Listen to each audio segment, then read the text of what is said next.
Not that I have a big Instagram, but just to...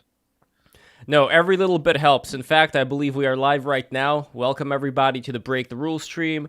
I am your host, Lev Polyakov. It is a great pleasure to be here with you all today. And like Glink is helping us right now, same thing I expect from every single last one of you, because we depend on you for growth. And when we grow, everybody else grows, and the ship, the tide raises all ships and all that good stuff. Anyway, I am Lev Po on Twitter. We got my main man, Giovanni Pennacchietti at Giant Geo. We got Slush TV joining us once again from a wonderful episode that we had with him last week. And last but certainly not least, we have Glink, the great filmmaker, documentarian. I don't know, what would you, you say filmmaker, what would be the most appropriate title you'd say for your work? Personally, I'd say it transcends different categorizations, because you have a little bit of filmmaking within that, but let me know what you think. So it's hard to pin down, because my entire point from the beginning has just been to kind of try new things. And specifically when it comes to editing and making videos, that was always what has kept me interested. I've definitely chased trends before, like any other YouTuber, but it's just always I think me and Sam are pretty similar in that way, that we're both Slush. We're both pretty quickly uninterested in making videos on the same exact, topic or same exact formula even. And that's, I think, why we relate. But yes, for me specifically, that's just something I've always found more interesting, So I guess, and I've grown to call that filmmaking, because now I'm incorporating a lot of my own footage. I'm going on location. I'm kind of presenting shots with the idea of it being conveyed in a certain way on video, when it's what else do you call that other than a filmmaker? Or in my case, I guess I'm sort of a documentarian, but that sounds too pretentious. Well, you guys are both amazing filmmakers, and you are right now in the midst of whatever the hell this whole thing is that all of us are going through. And I want to get into that a little bit later in discussion. But first, I just want to ask a little bit about your Armenian background. There was a great video you did about your identity, talking about Noah's Ark, and believe me, we're gonna get into Noah's Ark. Believe you me. But were you? Yes, were you born in Armenia? Did you come here from Armenia, or second generation? Okay. This is where it gets weird, because I'll explain to you my Armenian background, but you're going to notice that not even everything about it is kind of atypical. Okay, let me explain. Oh, geez. See, I feel like I'm doxing myself though. All according to plan. Shit. It's finally, who are you working for? Lev is Mossad, so that's No, I'm not Mossad. Well, I'll say, no, wait. I'm not Mossad. I'm Mahappy. That's what I am. I'm Mahappy. So he admits it. He'll answer his cell phone in the middle of a stream, and then you'll know that's his handler. No way. We've already uncovered a conspiracy in the first 5 minutes of the show. Yeah. Jesus. It's a running conspiracy. No, but it's actually funny, though, is that what I'm doing a lot on these streams is I'm kind of outing people who work for the Russian government. That's why you're having us on the streams. Sam is Russian. Who either go on the streams or... because I feel like this is something that if you try to hide it, there was an interesting conversation I was listening to before about psychics, and when they were talking about the remote viewers, they were talking about how if you try to hide something more, then in the psychic metaverse or astral realm or whatever you want to call it, it gets that much more visible. Mm-hmm. Yeah, because there's a lot of energy that's devoted to hiding something. So it's the energy of aversion. Yeah. Careful what secrets you keep. Exactly. Well, that's why I'm here. I'm a Russian ass, and I'm paid off by Putin. Okay. So well, I'm glad Peter we're all on the Thiel same is page paid off then. by Putin, And Yeah, well, that's why you love Dugan so much. yeah, well, Glink, when does your Thiel checks drop? Mine drops around, I don't know, Thursday or so. It's usually on the Today. 20th or the 21st. It's kind of inconsistent, actually. I'm a little bit worried about that. Yeah, I know. I'm wondering, like, the Thiel Bucks has been kind of like drying up a little bit. I mean, we need to get. It's the supply chain. Yeah, that's what it is. Yeah, we got to be thirst posting hard for those Theo bucks. But Philip Daniel over here in the chat, he has the following question to kind of break it down a little bit more. Glink, are you Ottoman Armenian, Russian Armenian, or Iranian Armenian?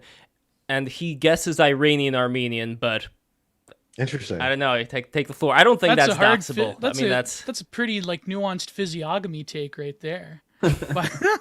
So. Interesting. Are you ending there with interesting? Okay, so in a way it's true, in a way it's not. I'll say this. My family is Iranian Armenian, but I'm not.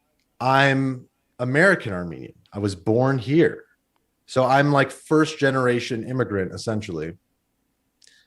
And here's the weird part, though. Most Armenians that are born in the US, by most, I mean like, I don't know the exact numbers, but if I were to guess, like anywhere from like 80% to maybe 90% of them live in the same general area of Los Angeles. It's like northeast, basically, Glendale and Burbank and now North Hollywood and other parts of town too. But basically that region of the city is heavily populated by Armenians and they have a pretty tight-knit community. Well, I was born in Glendale, sort of the capital of this Armenian community within Los Angeles. And basically when I was a year old, we moved to Las Vegas, which is, I mean, it's basically a desert. There's, in terms of environment, but also in terms of culture and in terms of, connection. Wait, you don't consider Siegfried and Roy to be culture? What's wrong with you?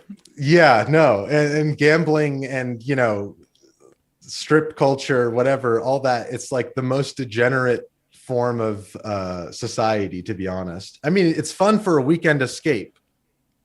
And I don't live in the city, but you're still affected by that. I think growing up as a kid, in more subtle ways. So you see like a lot of elderly porn stars walking around, or what exactly is the environment like? It's like there's billboards, on every freeway that will sometimes be quite suggestive, or they'll just be extreme advertisements that are associated with the Strip. Because they're catering towards tourists, which is the vast majority of people who fly into Vegas and who a big part of the economy basically rests on tourism. And so, for example, if you're using a dating app in Las Vegas, you are going to get mostly tourists actually, or like at least maybe not mostly, but maybe, I don't know, a solid 50 to 60%. So it's kind of, it shapes the culture in that way. But I think in other ways too, just in terms of community, there's definitely not a strong sense of cultural community here. Well, I want to get to yeah, that too. Yeah, that's hot as fuck and dry. But it's mystical. Yeah. It's mystical. The vultures it's also are just rotating around, aren't they? It's not all bad though, because I'll say there's mountains around here, and mountains give you something to look forward to. They give you something to look at. They give you a height to aspire to be on top of. If you're someone who's interested in climbing, I guess. But is it a similar thing you'd say when you went to Armenia and you saw Mount Ararat? Yeah, exactly. That's exactly right. And by the way, they should give that mountain back to the Armenian people. I'm serious here. Okay? Am I? In the chat? No, you're absolutely right, because that was taken under the genocide. Yeah. which is why that's such a focal point of Armenian history and culture and identity.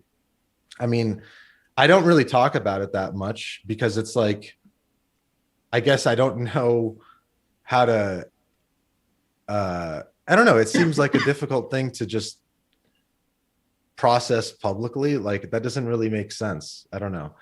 To me, it's just something you have to know as a piece of information because it happened in the past and it's unfortunate. Like that's just kind of how I view it. You know, not to say that it wasn't horrible and everything, but it's like, how could I can't empathize on that level being as disconnected as I am. Yeah. In a way, if that makes sense. No, it does make sense to me. I'm also an immigrant. I'm originally from St. Petersburg, Russia, and part Russian from my dad's side, part Jewish from my mom's side. And so obviously, you know, the Jewish side definitely had the history of, you know, the pogroms and all that happening in that area. So I don't have that much of a connection to it, but I always wonder how much do these things end up trickling down in terms of people who are alive today, the various experiences that their ancestors had. Like, what's your take on that? I think there's definitely truth to that, for sure.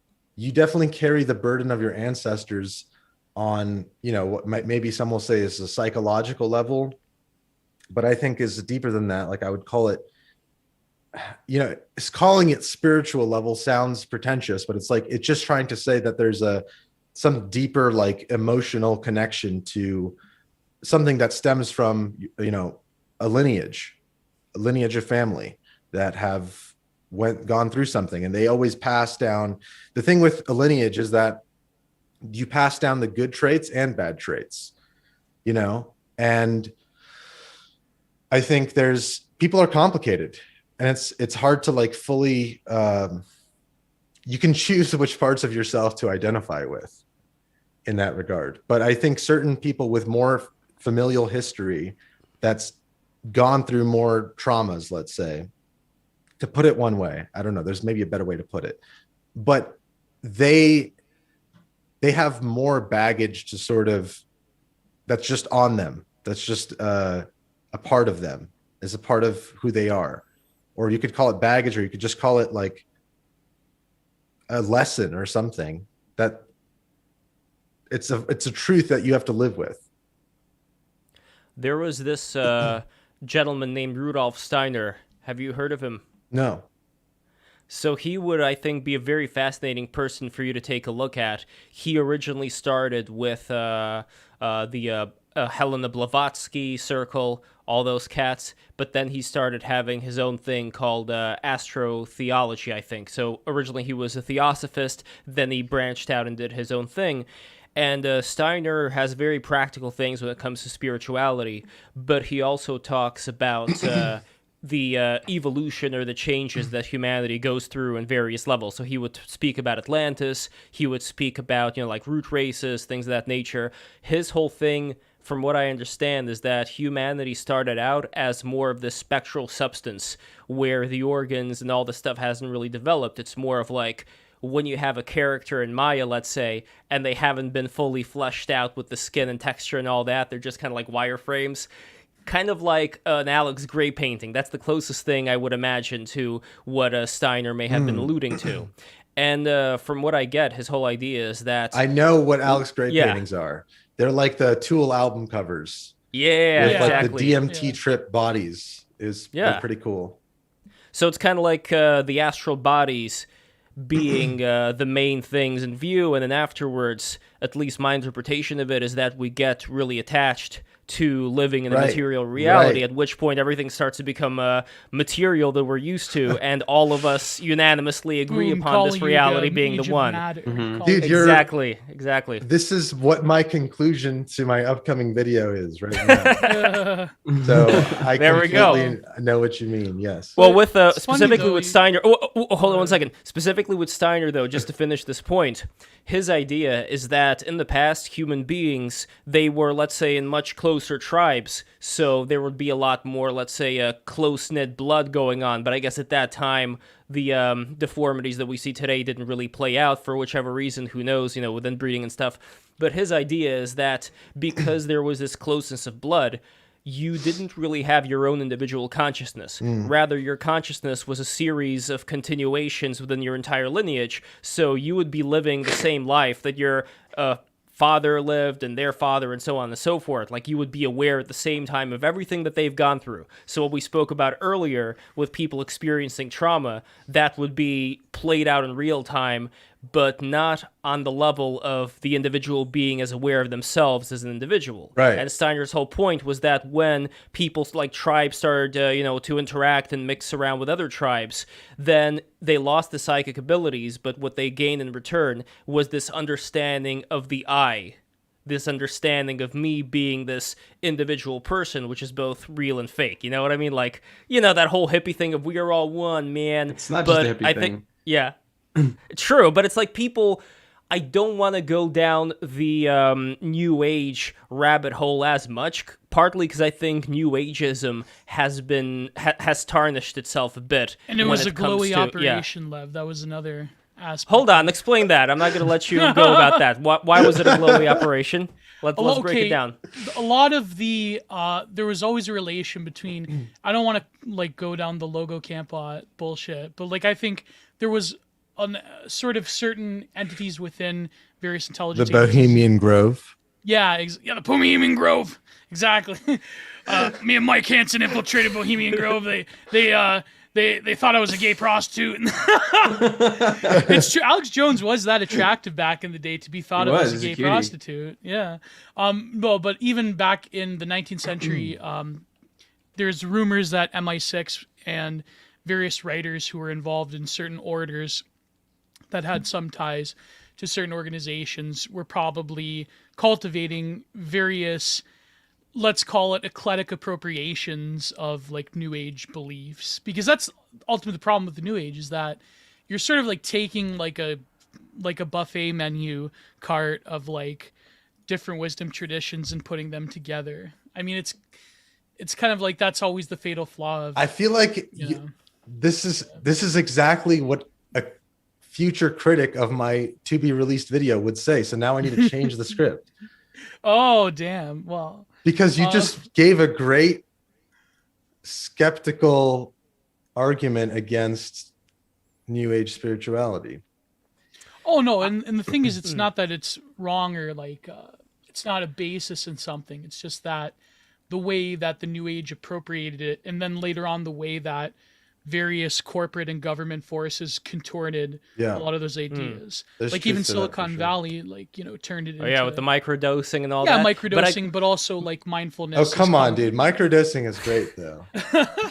Okay, I could give you... hold on. You're probably not going to like me so very is much macrodosing, by the way. Well, hold on. You're especially then not going to like what I'm about to say, but I'm going to say it anyway because I want to be true to myself here. So, okay. My take on psychedelics is, so Glink, imagine if we could do anything we want. If we can teleport, if we can go into the astral realm right now, boom. We can do whatever we want. We can join up with Sneed and Chuck over there in my I feel like I am already joining DMT with them right now. Watching your background. You're gonna Sneed. And speaking of Sneed, by the way, Sneed those super chats right now. But anyway, is sneeding like raving?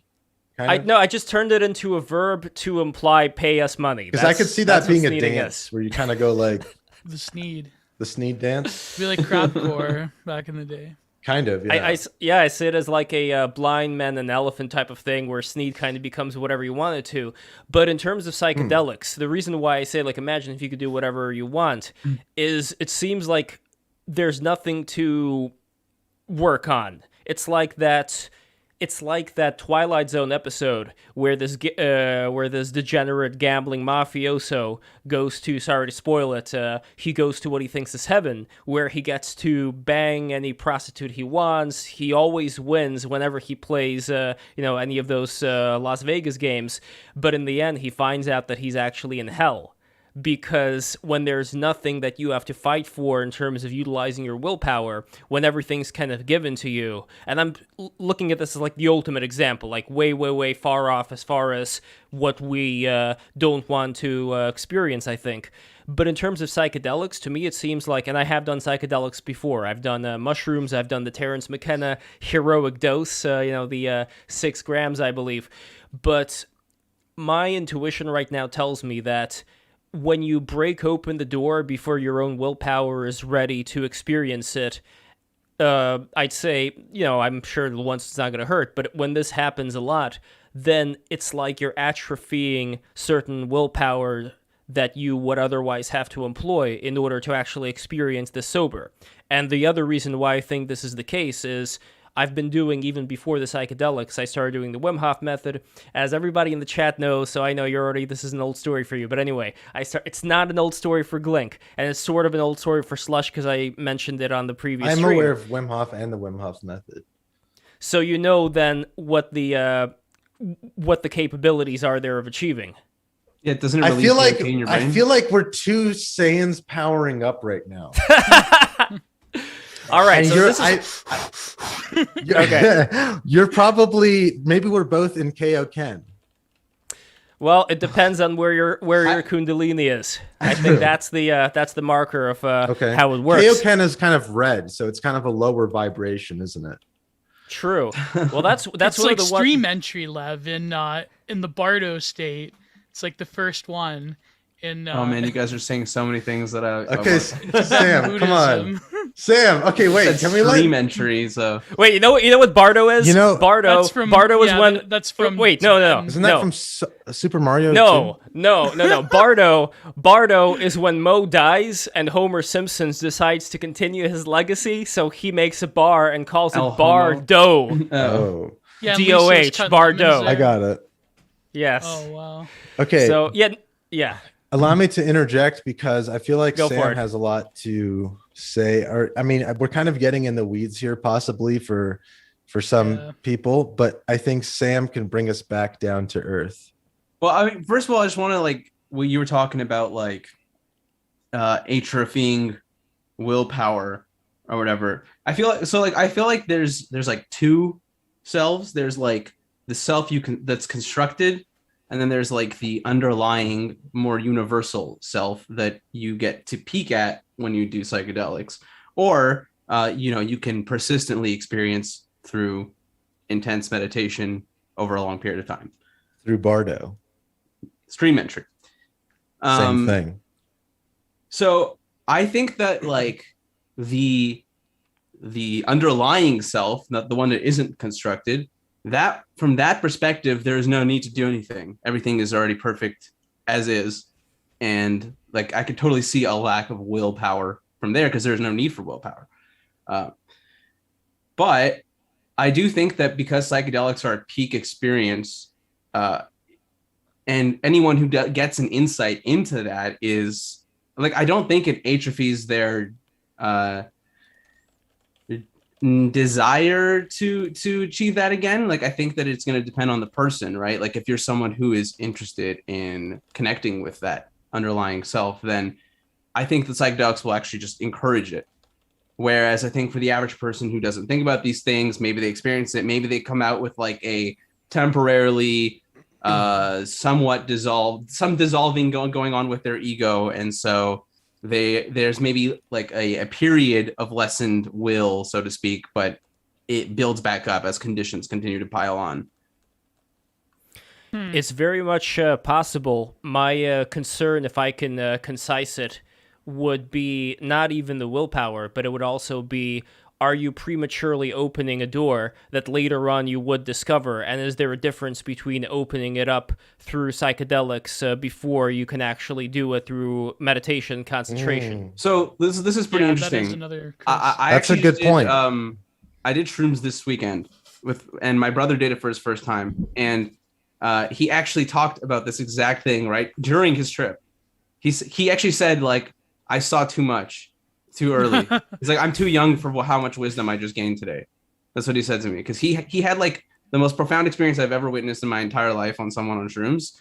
He had visions of his future, and he experienced extreme joy and sorrow to the point where he felt complete detachment from both, and that allowed him to experience quote unquote infinite love. And he went through this insane he opened some chakra gates. He opened some doorways, man. Yeah, he opened the love chakra, super hardcore.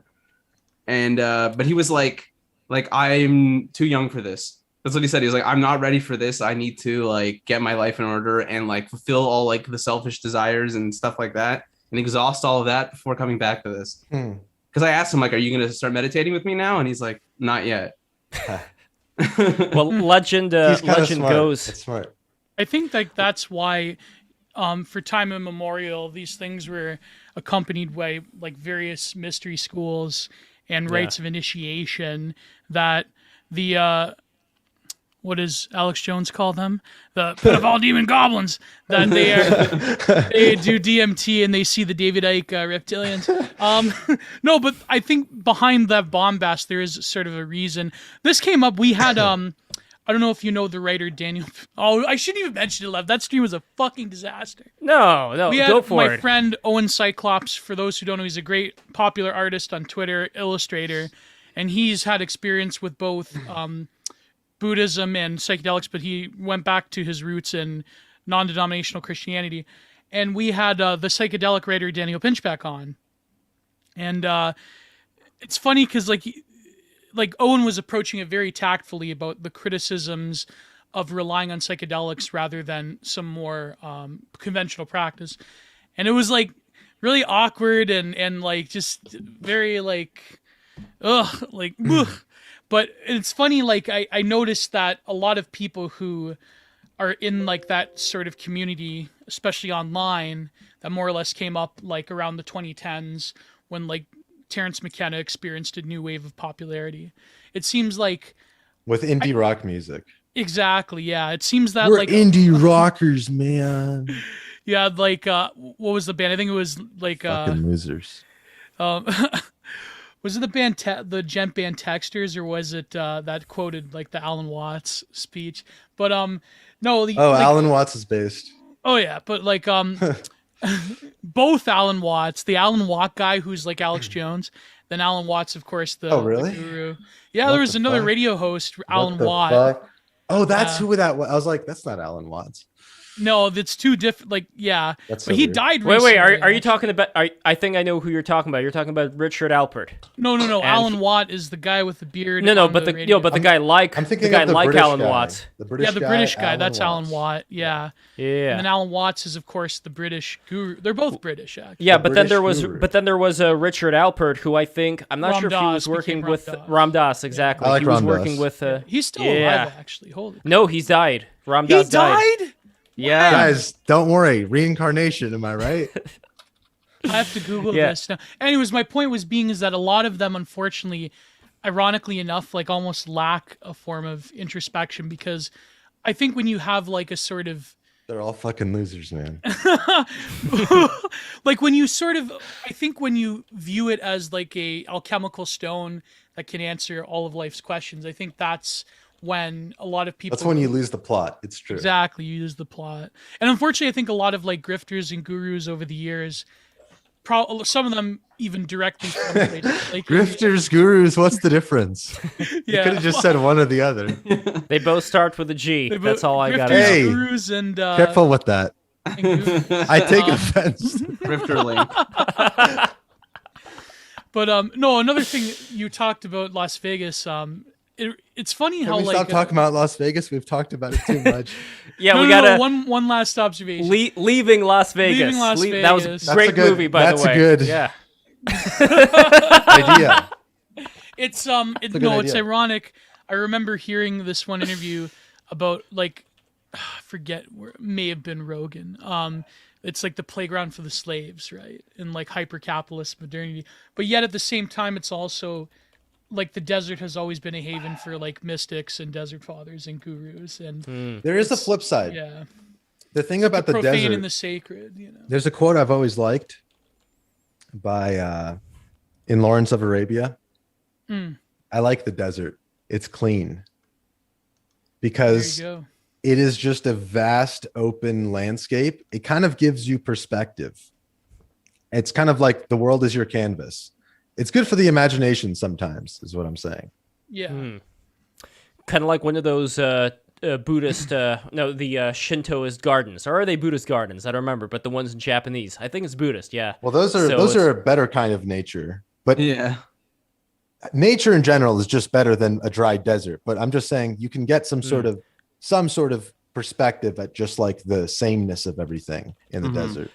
Well, just to be clear, the ones I'm talking about, they're rock gardens. So it's actually kind of like having your own little desert in your environment. Here, let me put a picture of it. And for those who don't know, by the way, you see this little window over here in our conversation. If you become a patron, patreon.com/break the rules, you get to post whatever image you want here, except for the ones that'll get us banned, because that'll be really bad. Yes, patreon.com/break the rules. I'm going to post the link as well. But here is one of the pictures of the gardens. So it's very nice and peaceful over here. It is kind of like having a little desert of your own, right? Yeah, It is. very zen. So, That's what the desert's kind of like, yeah. and I guess that's why Jesus also meditated in the desert. The desert was It's a necessary part of ascension. I'm telling you, exactly. the desert is mystical. There's something about death and mysticism. Yes. You're closer to death, and it gives you perspective, much like shrooms.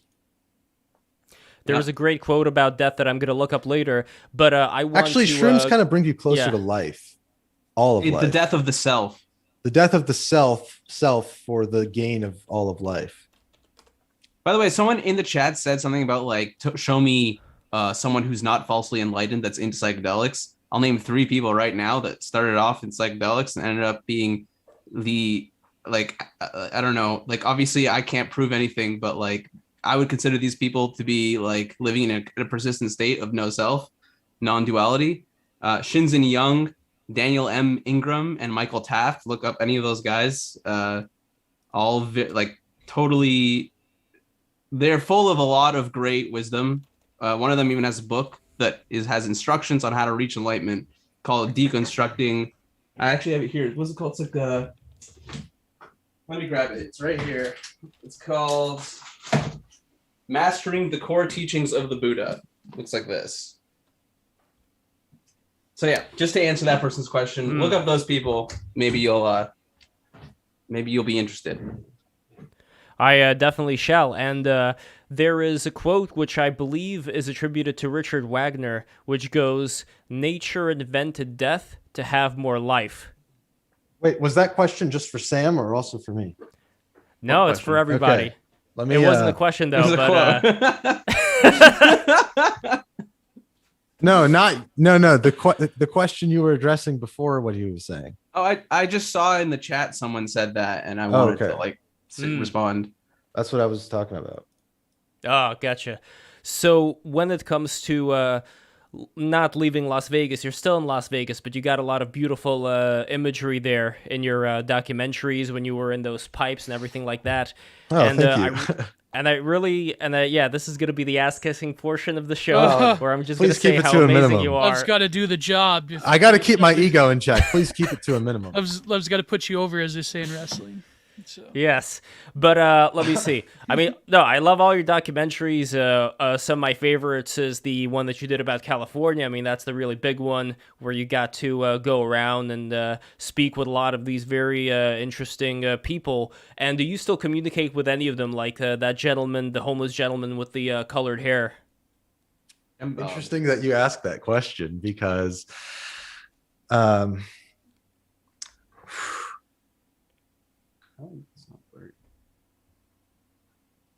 I've learned as a filmmaker that you need to sometimes keep some distance between you and the people you're filming, in the sense that you don't want to make it too personal,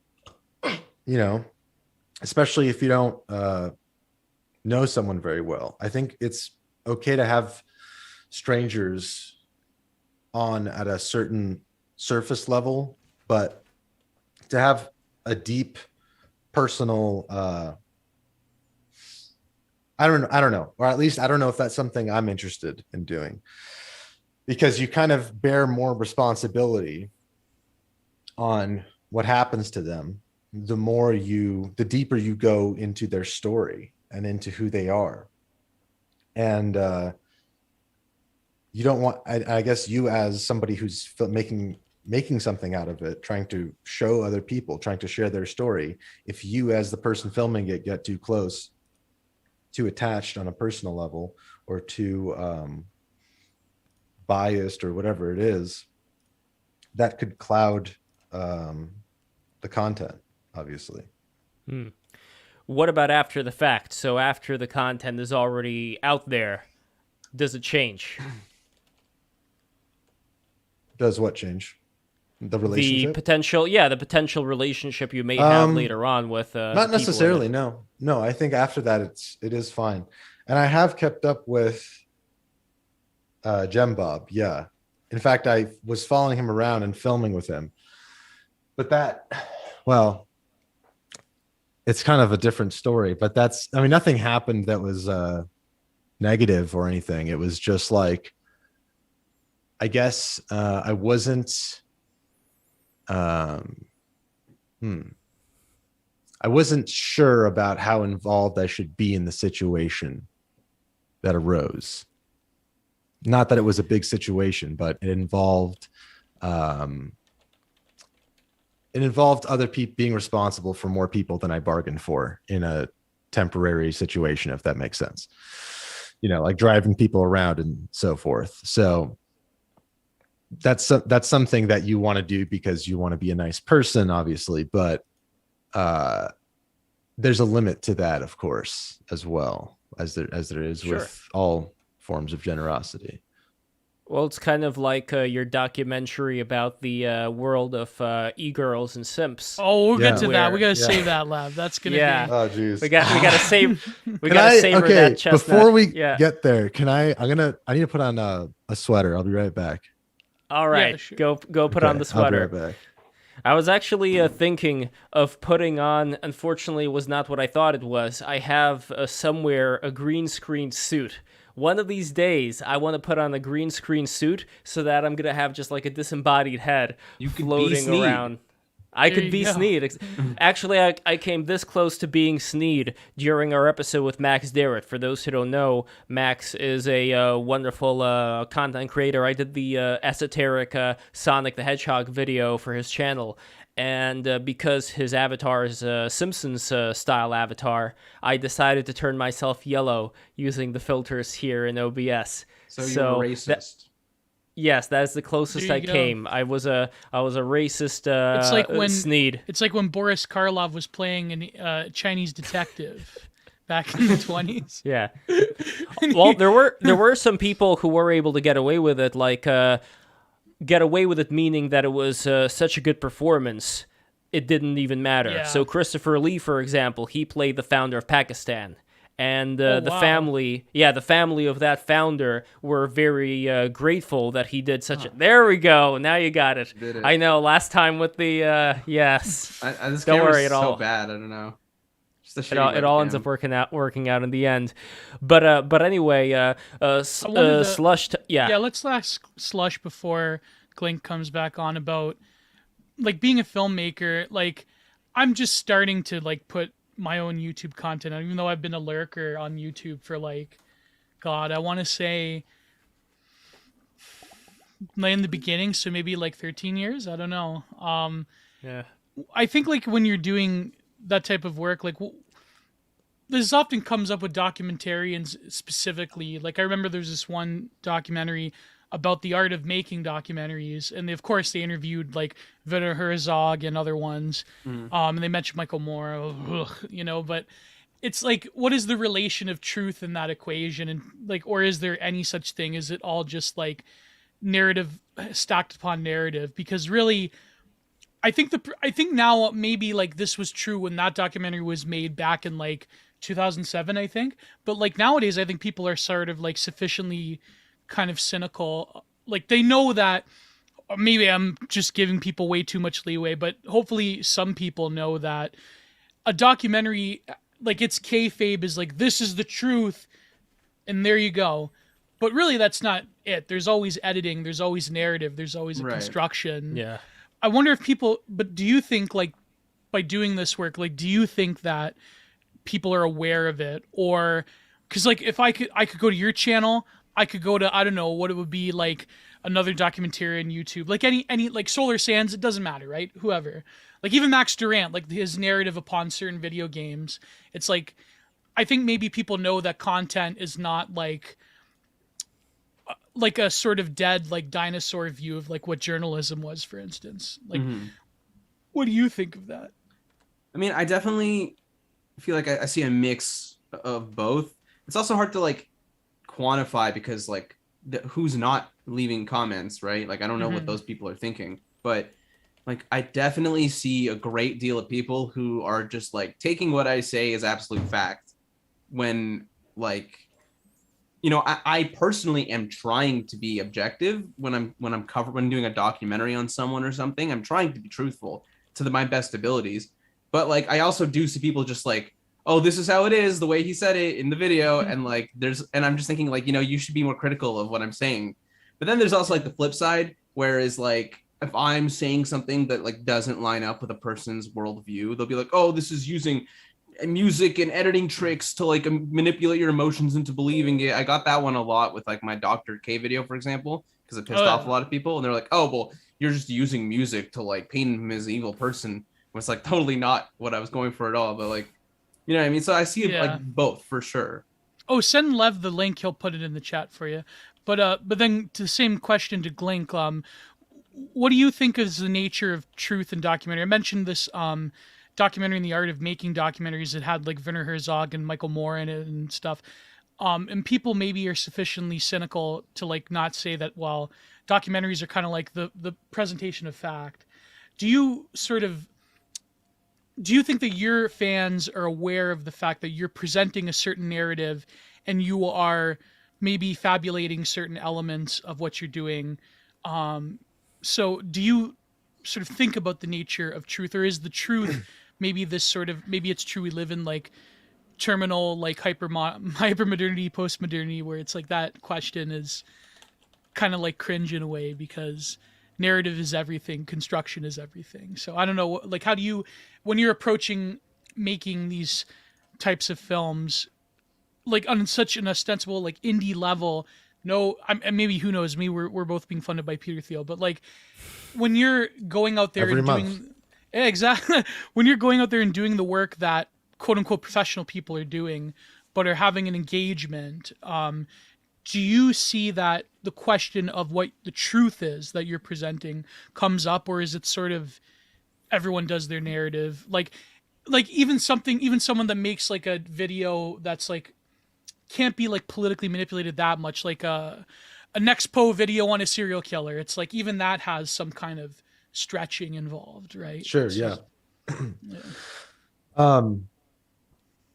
That's a really good question.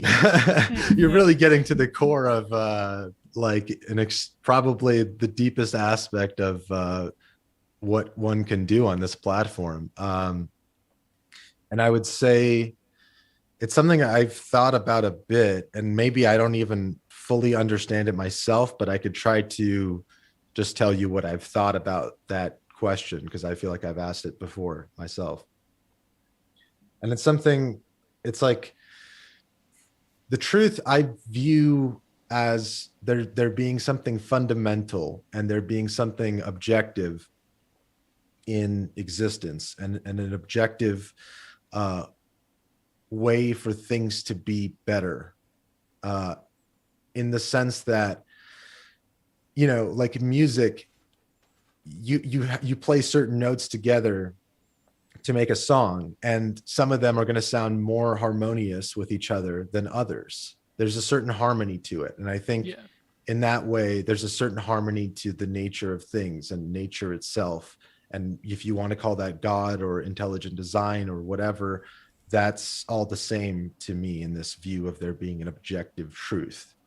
So that's kind of how I view it, is it's like based on this concept of God, and God himself, when personified as himself, clouds it for a lot of people because they tie it to, oh, which God? Like the God from the Bible or the God from the Quran? And it's like all of them, you know, like just the force, that the source of everything, the force that is starting everything, and the source of creation that we see all around us. That's what God is, basically.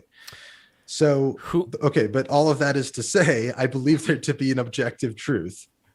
And so when I'm presenting stuff in videos, I will definitely have, I'll have my own opinion, but it's not like I'm trying to deceive people Right. away from what I think to be the truth. You know what I mean? Like I know that sounds corny to say I'm in pursuit of the truth, and it has every right to sound corny because it often is. Well, that makes you a philosopher. What is a philosopher? It's a lover of truth, or a lover of wisdom. But Well, I Deleuze would think say wisdom a is. creator of concepts, but I guess that's the same thing. But who is the creator in that sense? Like, are you creating the concept, or is the concept flowing into you by you opening yourself up enough to accept it in the first place? Infolding and unfolding of the outside. Never mind. I'm not going to get down. Please, no. See, okay, wait. I have a new title. Awesome. I just realized what sorry. I have to just make a note of this. Yeah. Philosopher, filmmaker. Ah, there we go. There's been a few. I like that is gonna be a hit with the ladies. You just go to a party, you put on your beads. There you go. You know, It you basically ignore just means everybody. I don't do anything. That's basically what it means. Hey, I don't do anything. I just know some fancy words. Yeah. You smell like patchouli. I like this quote over here. Who we are is non-local awareness, independent of space and time, and our body is the attachment to a particular quality. Now, that's like a mishmash of different things that I've heard recently, but I do see, especially with being an outsider, and this is something you talked about in your Zelda video, and I think it's something a lot of us have. Which one? The Ocarina of Time one. Oh no! That was a good one. That was a really good one. What? Oh, come on. I cringe upon that one a lot. I hate that you brought that up. Well, Shit. look, regardless of you hating it, Link was an outsider in that little elf village that he lived in the beginning of the game. Relatable. And that is true. Relatable, yes. And I think that there is something to that, to being an outsider, having more pressure being applied, kind of like that Rudolf Steiner thing I talked about earlier. When you don't have something to fall back on, then I think you can open yourself up to other possibilities and to be able to train yourself as a creator as opposed to just inheriting whatever was created before. It's going to be an issue for a lot of people today, though, because so many don't have anything to fall back on except for the identities, the hashtags that they put on their Twitter bio.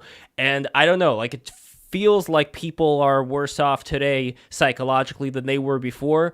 I don't know. There is that whole quote about statistics, lies, damn lies, and statistics. So I can't say that. What do I know? But what do you think? And what do you think, Slush? And what do you think, Gio? As far as I think it's depression obvious and all that today. If anyone has a finger on the pulse of the culture of what I would call my I don't even know if generation is the right word. It's just like people who are living in this new paradigm of the internet being the preferred mechanism, preferred way of doing a lot of things. And so a lot of ways to meet people, to socialize in real life are dwindling, I would say. And so it's like, I think it's a feeling that a lot of people can relate to, at least from people I've, you might say, well, it's a lot of people online, but that's like kind of the future. And that's the concern, I guess. Maybe it's not even the majority of people, but it's growing and it's not going to stop. That's the problem. I think that's the point of hyperreality is that people say, I'm like browsing and I'm looking at Slush's Notch video. And you're listening to music. Yeah. Can you tell I'm listening to music? You have the little headphones in there. I see the that's earphones. why. Okay, yeah. I'm listening to Cynic, actually, the album Focus. But I'm seeing the Notch video and someone said the problem is Notch mistake the internet for real life. The thing is, the internet is real life now. It is the discourse machine from which we bathe in, and people. It's the machine. Yeah, exactly. It's the abstract machine, to quote Deleuze. Have you a book I think you both would like, and that could be the basis of a future video? Who knows? Have you ever heard of the Philosopher? He's kind of popular now among us. Among Amogus femcells who listen to the Red Scare Girls. No, but it's good. It's good. By the way, speaking of Russian agents, allegedly, I'm not gonna say no more. We're gonna have Anna Kay on soon. Hopefully, maybe if Lev can swallow his pride. No, Christopher Lasch is the what's it called? The Age of Narcissism, or the what's it called, Lev? The Narcissism book. I don't know. Yeah, if someone could go in the chat. But this one is by the Philosopher. He's pretty popular nowadays because his books are very approachable. The Heidegger scholar Byung-Chul Han. He's Korean, but he grew up in Germany. This book, Psychopolitics, Neoliberalism, and New Technologies of Power. And it talks about a lot of, like, when I was watching your video on how the internet has changed from like Web 1.1 to 2.0 to 3.0, and I was watching, of course, the OnlyFans video, the Zoom learning video. To me, it struck a chord with what he's talking about in terms of certain information technologies. And again, this is very old. Like, there's a lot of different thinkers, from Lewis Mumford, Jacques Ellul, Uncle Ted Kaczynski.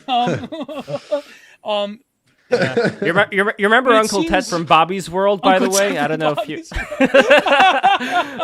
imagine those two combining. Imagine like having the body and the and the accent of Uncle Ted from Bobby's World, but then planting bombs. Like he takes Bobby to the zoo, and then like he goes back home and he like constructs a bomb to send to a professor. Therein answers to your point. If I can, I have an answer to your point right there. That's exactly why I don't like. I think technology. I'm very interested in technology, and I'm very concerned with the way it's going. But I think when you go too deep into that rabbit hole, you kind of get Kaczynski pilled, Oh, yeah, Linkola and Kaczynski pilled. Yeah. So like, I don't know if I want to be Kaczynski pilled either. It's tricky. Yeah. Now I'm kind of Nietzsche pilled by now, where Nietzsche's whole idea is we're going to have two classes of people. We're going to have the people who are going to be stuck within the machine, like the last man. And then we're going to have the overman. Oh man. So, but what's funny is that it's spiritually painful. Exactly. Yeah. Yeah, but I think it's happened before. Look at all the animals around us. Okay, no, I'm about to say something really, and people already. Wait, holy shit. Okay. Say it. Sorry. Okay. Go. Okay. Say it. Okay. Here we go. Okay. This is gonna totally blow your mind. My mind is already blown. Just say it though. Okay. By no means should you take this seriously. As a disclaimer, this is not serious. This is completely fake. Okay. Here we go. People did not evolve from animals. Animals devolved from people. That's wow. what I was thinking you were gonna say. Wow. Like animals were the people before us.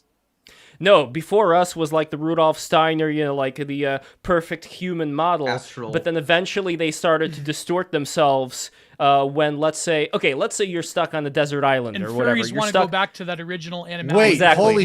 holy shit. You're saying we're fucking turning into animals? Yes. We totally are, because people are letting it happen because they're not using their brains enough. They're not critically thinking. They're not using their prefrontal lobe. It's the I'm going to show you something that's being like the dopamine, like hedonic. Oh my god, what is that? Okay. You see the naked chimp over here? All right, check this out. Look at the snake. All right, calm down, Joe Rogan. Calm down, Joe Rogan. Chimpanzee.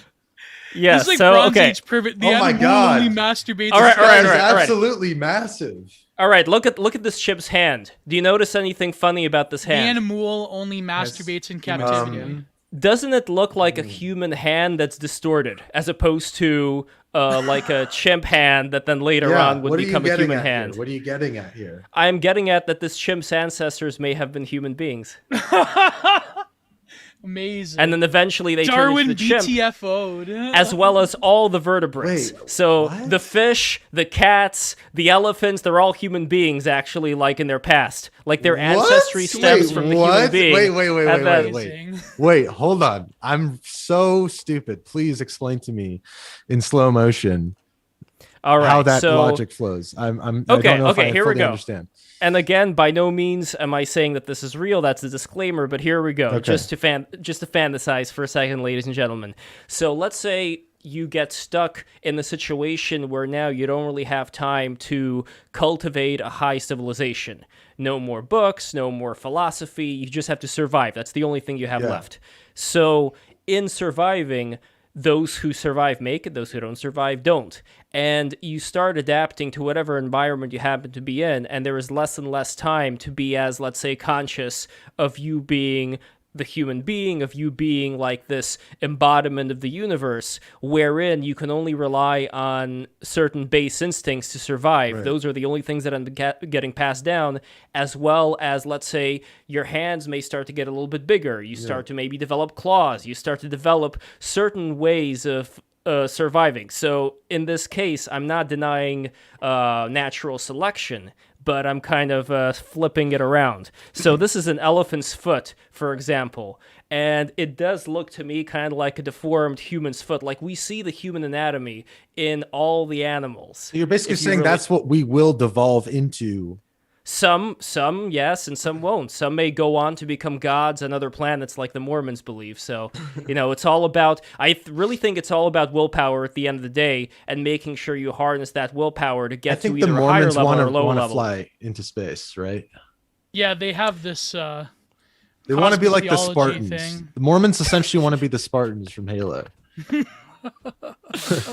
But they're so nice, though. They ride around on those bicycles. Again, Lev. He's a Mormon. Yeah. So. Oh, definitely. Oh, actually, we have so many Mormons that come on this show. Although that's Are you guys probably sure you're not working for a Mormon? They are part of the intelligence agency disproportionately. I had 2 cups of coffee today, so I'm definitely not a Mormon. No, you didn't know that? That there's a lot of Mormons that work for the FBI and the CIA because they've have like historically they could like pass. Okay, let's not speak them into existence. Let's not. No, I know.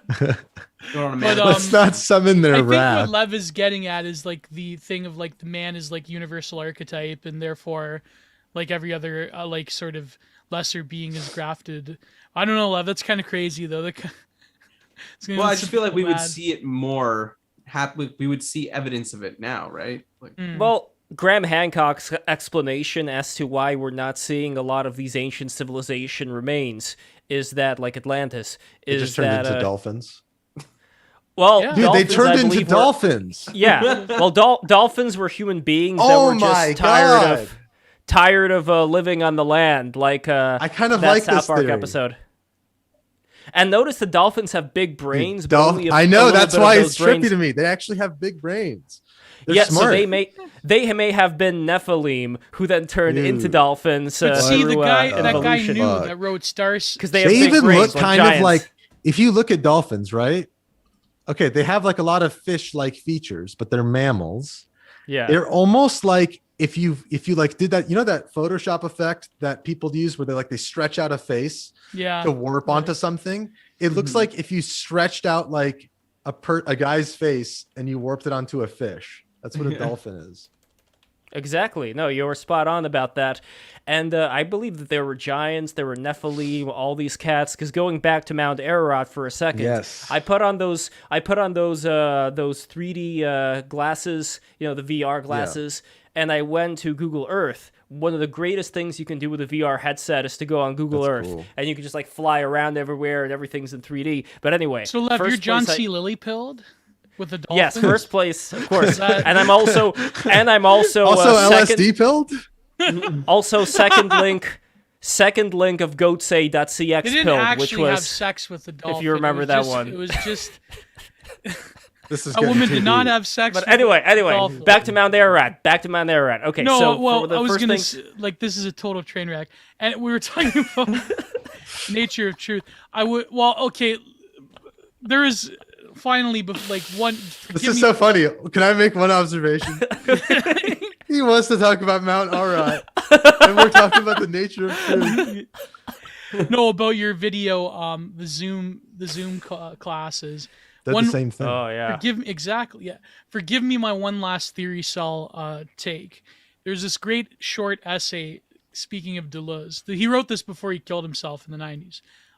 It's called Postscripts in the Societies of Control, where basically he takes a lot of French stuff, like critical theory, like Foucault, but he says that it's incomplete because the modern subject in the internet age is sort of we've moved beyond just like controlling the body itself. Now we have to like find more nuanced ways of like controlling perception. So he came up with the societies of control, which is basically like the human becomes nothing but a generator of information, more or less. And it's just how certain like governments and corporations and various like extra governmental entities like sort of slot that information and like categorize it. Like you were saying about like how Google and Microsoft, they just want to like utility max and info max, and it's like big data has to be this like monolithic thing. That's such a simple, concise way to put it. You're so right. Infomax. Yeah, info maxing. Yeah, exactly. Yeah, exactly. So the subject itself becomes just a generator of information, not like an authentic being. Right? Exactly. Not the author of their life, I guess, to put it another way. But you kind of like, you become you lose your autonomy. You know, it's like a relay of other information. That is an NPC. Correct. That's the simplest way to say it. Yeah, really. You're programmed. You're literally programmed for output, the dialogue output. That's how NPCs are made. They stare too much at the screens or something. Well, are NPCs made or are NPCs born? Both. No, they're made. They're made. No, it's both. They're not born. Everyone's born everyone is born a philosopher wizard. Didn't you know?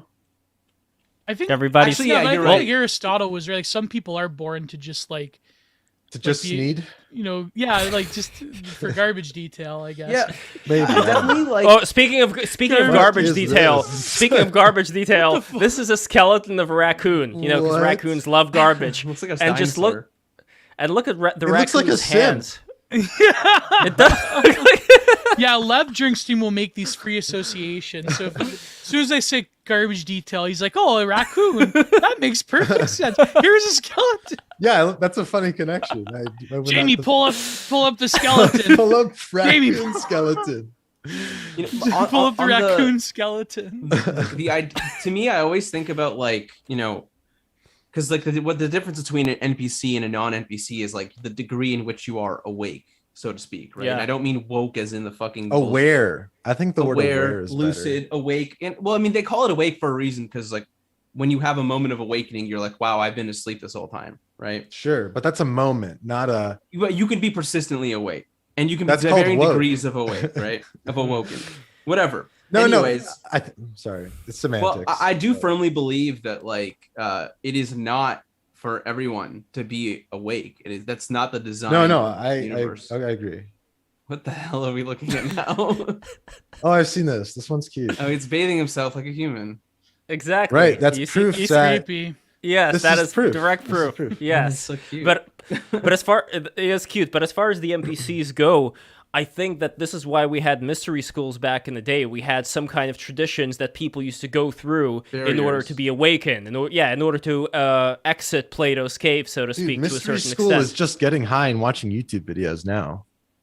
Yeah, I mean, they used to get high too, but there was some kind of structure. This is another reason why Rudolf Steiner, he did not approve of jazz, because he believed that the proper way for this kind of music to be done is in a religious setting, like with evoking the ancestors and all that. That an argument could be made. That's interesting. Yeah. Better than the Adorno take on jazz. It's better than the Eric Stryker take on jazz. My internet cut out. No, we have all this access to information and stuff like that has sort of like usurped any of these barriers to entry, so, right? But at the same time, we have this like massive flood of information, and in order to find like what's actually good is its own barrier to entry. You know what I mean? Well, there's so much stuff out there. A lot of people just say fuck it and they play Candy Crush Saga. I don't think most people even take the first step in order to find out what's going on.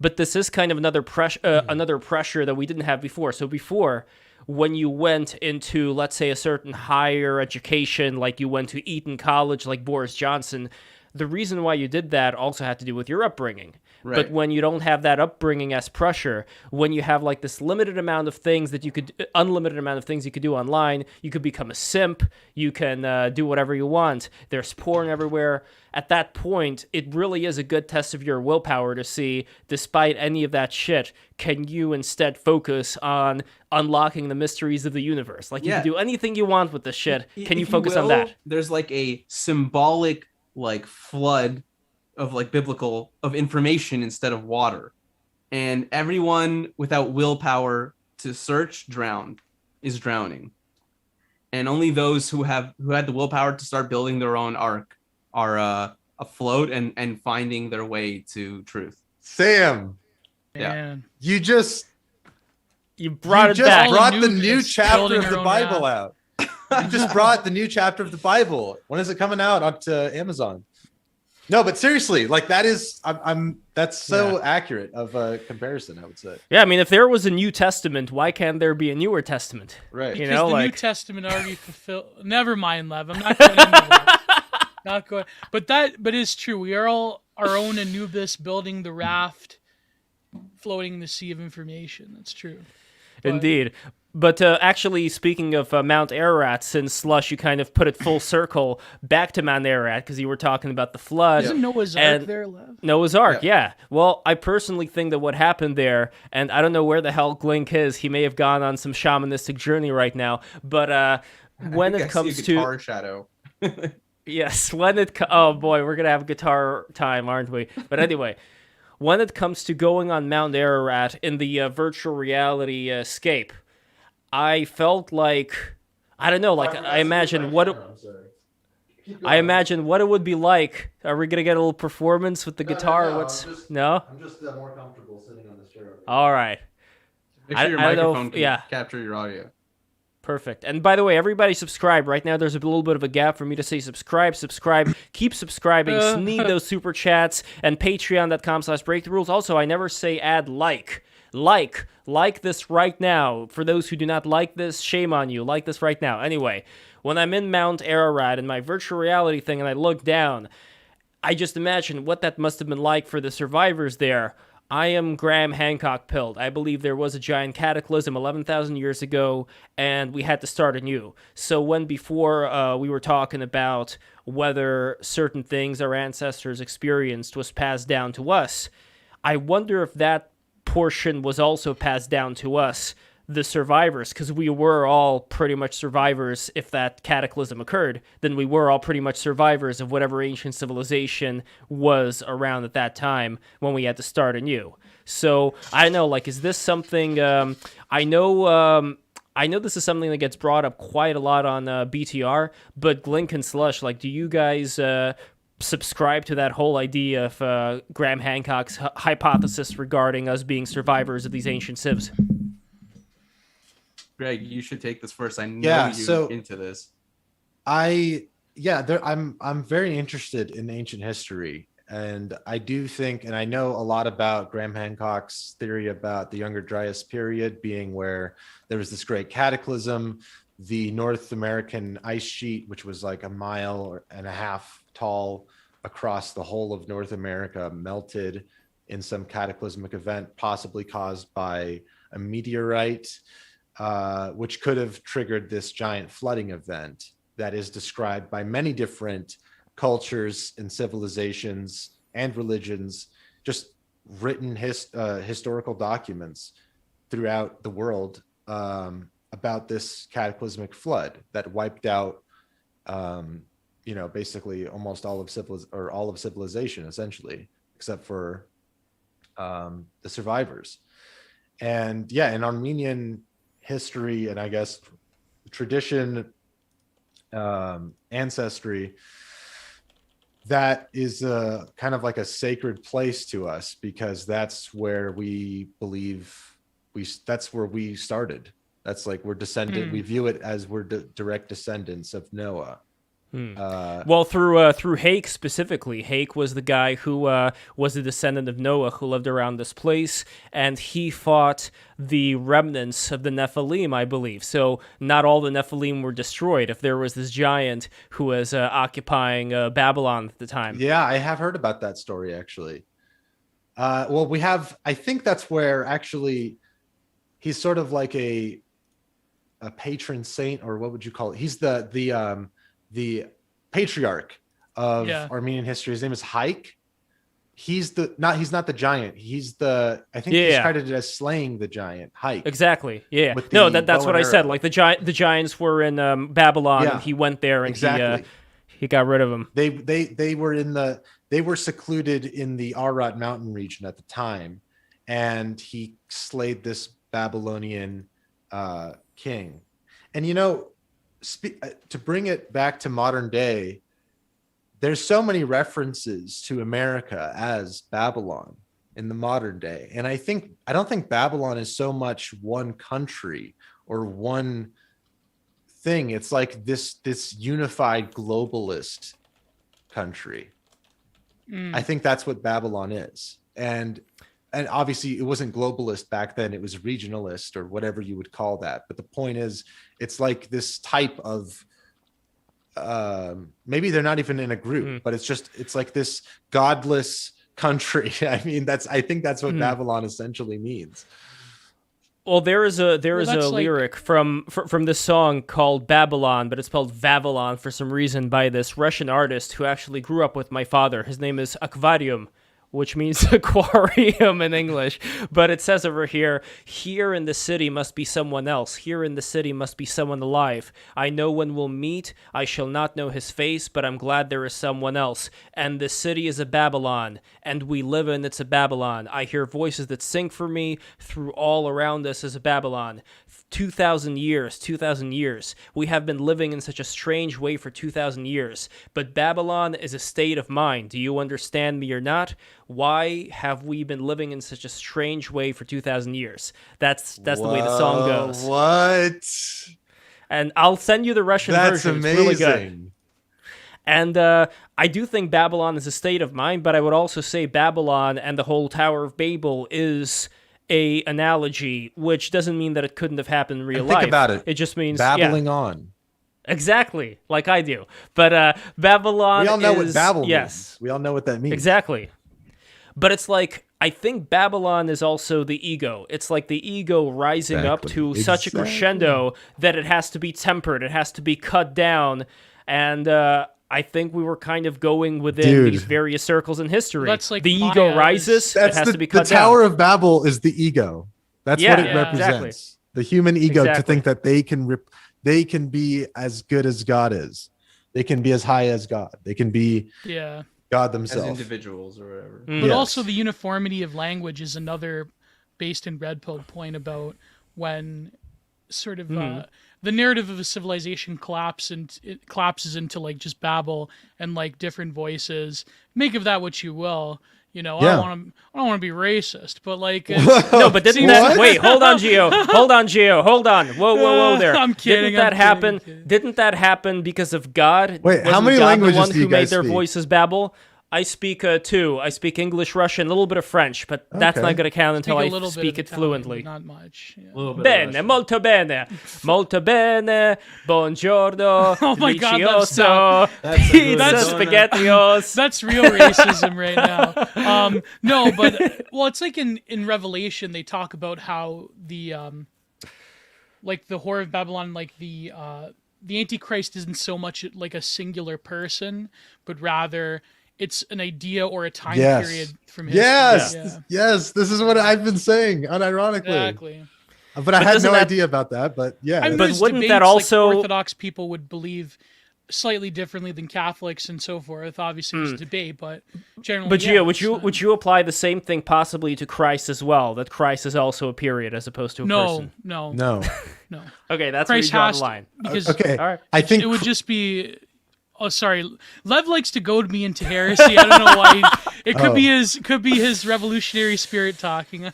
Geo, you're Oh no! Oh. Geo, first of all, you're Catholic, so you're already praying the multiple gods in the form of statues. No, that's okay. Listen,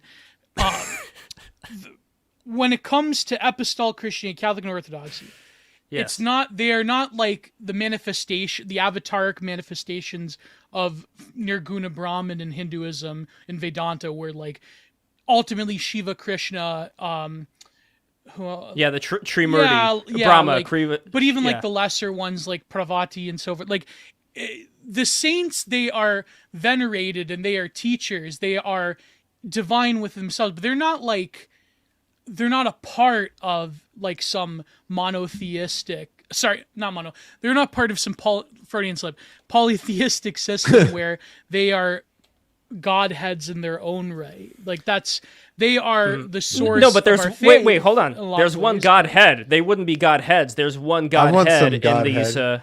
Oh. Okay, what about theosis? What about the orthodox idea of theosis or union with God? We're talking about this on stream the other day. When you eat, oh, never mind. No, go for it. I want to hear what you got to I'm say. gonna sound like a fucking hippie. I'm not gonna even say it. All right. Well, when it comes to theosis, though, like, wouldn't that be the idea of merging with God to a certain extent? And wouldn't the patriarchs who are honored? This is for Fallen Student, by the way. Shout out to Fallen Student. Yeah, you are participating in the energies of God, but you can't truly know the essence of God. Your being is being emptied. And, you're a projection of God, is what I think. Yeah, well, that's what everyone is, a projection of God. What's the difference between? Wait, I wanted to hear what the rest of that was.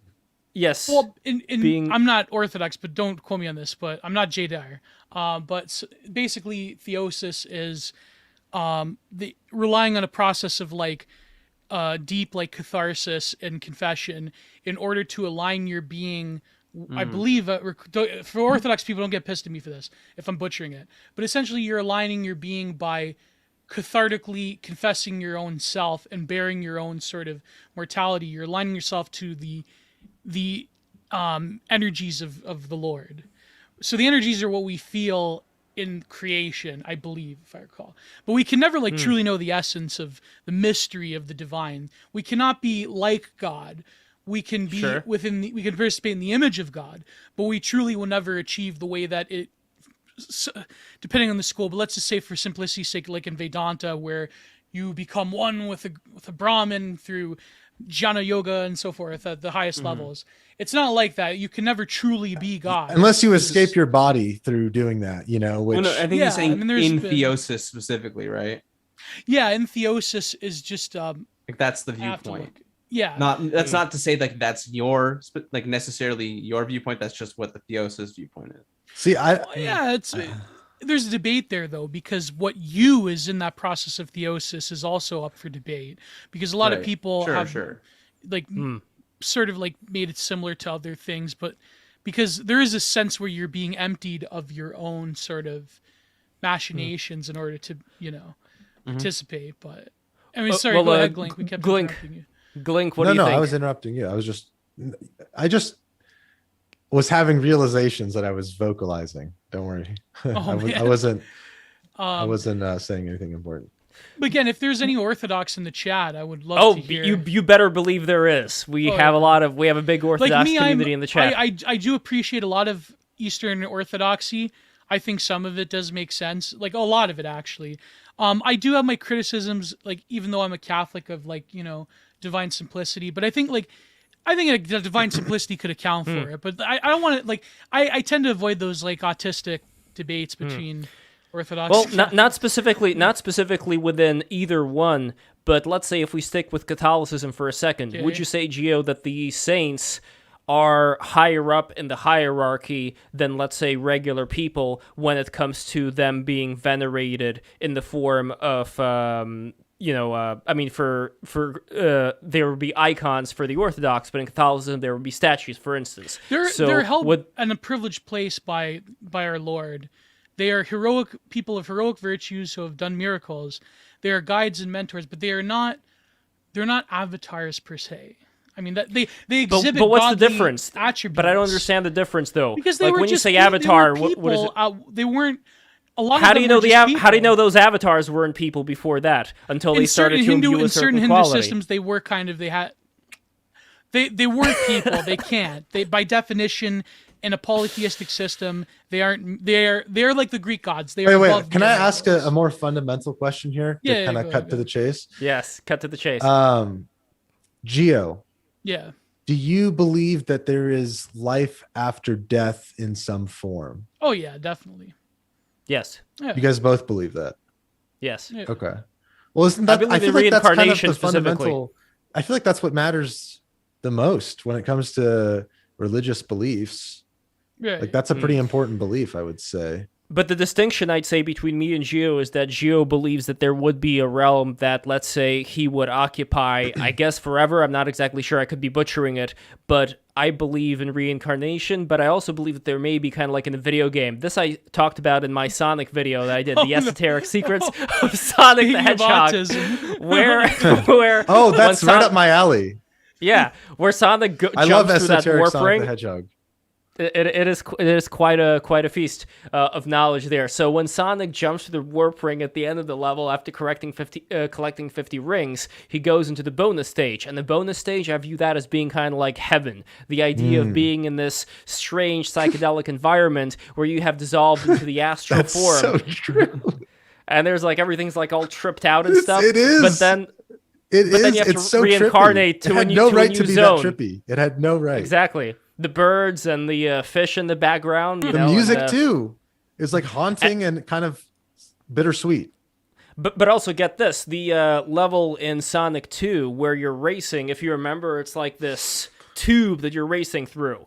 That is the vision that I get when represents you the were asking me in the Matrix. beginning. Exactly. And that is the vision that I get when I do the Wim Hof method. Oh, Jesus. I get the cross and star, whatever you want to call it, like that bright white light Yeah. in the center. And then out from that, I get this matrix grid of like blue and purple colors and Wait, that's you know, kind a lot of fun. cool. It is very cool. And I get to make various three-dimensional shapes, too, when it's really Oh. intense. Can I interpret So, that? Sure, go for it. Okay. If you see the God's light, the truth, the matrix can be manipulated at your will. To a certain extent, but I think it's a training ground for being able to do that at a higher level. So, sure, for yeah. example, one of the things that I ended up seeing, and let me see if I could find a picture of it right now. I'm That's scrounging why, through the that's why internet here. Gnosticism was always like the most ancient of heresies in Christianity because in order to have that direct like gnosis that's can lead well, I mean practically it's dangerous because then you have like people establishing like cults and heretical like very like weird practices that like are very dangerous to the average plebe NPC. So that's I think why they came so hard down on Gnosticism. But that too, but also like direct salvation through your own knowledge. That's kind of like negating the point in a lot of ways. Well, I think. That's you. I Make, you make I a good disagree. point. You make a good but point. I- Actually, wait. Let me think. Okay, About, go for it. you said finding salvation through your own knowledge is the problem, right? Yeah, for a There's variety of something to reasons. that. There's something Yeah. to that because knowledge is the fruit of evil. Exactly. Yeah. See, But you it's get it, also you the get fruit it. of good. But it's also the fruit of good. It's the fruit of good and evil, not Good in just the That's relative true. sense, right? All of the evil in and a good from the sense, fruit of yeah. knowledge is relative. And I think the whole point is that we are, according again to Steiner, we are, not all of us, but some of us are growing and we are learning But new also- things. And with the ego, if we didn't have the ego, we'd just be like robots or animals. So Yeah, it's it's like Or Maya- God. ego. Or God. Yeah, exactly. Well, that's But in that's the, the but whole in the point, beginning, too, is that God it will be makes like life- cradling us. That's the thing. God would be cradling No, us but the like a little reason- baby, and we have to learn to be on our own. That's what it feels like when you're tripping. It feels like a spinning, cradling like force. a warm blanket. Yeah, blanket, and you're exactly. looking at God when you close But your also- eyes. or like, I think, like, mommy it's- GF. God's like Oh, our shut mommy up. GF. And Yeah, essentially the OG mommy GF. But also, I think the problem again with Gnosticism would also be the bifurcation between like the demiurge, like as a creator god, and like the being of light, because that would like, see, this is where Nietzsche gets it wrong about Christianity, because it's not that like we hate the earth and we hate like, existence, like this Platonic, like Socratic, like, in the Phaedo, like you're getting ready for death. Like it's more of like the earth as creation is still sacred in its way. But when you like say that, like agnostics do, that the earth and my material condition is totally evil and we have to transcend it, then that says that the creation itself from the Lord is like evil. That doesn't make a hill of beans sense, right? Yeah. Like that don't make a lick of sense, boy. Like that. You mean the earth itself? Yeah, like to say that it's wholly evil the way that Right. certain Gnostic cults did, right? That's like, why I like the approach from the Torah, where they don't call Satan Satan, they call Satan the adversary. And there is even the idea of Satan being God's right-hand man, kind of like the left hand of God. I'm not going to go further into this conversation about the Torah, but anyways, I'm gonna. Yeah. So I want to say that one problem I have with organized religion, and maybe this is coming from I know this is coming from a place of knowledge, so maybe I don't, but what I'm trying to say is I think organized religion tends to have these different restrictions and these patterns that keep people sort of entrapped in a certain way of thinking, or they keep people divided, really.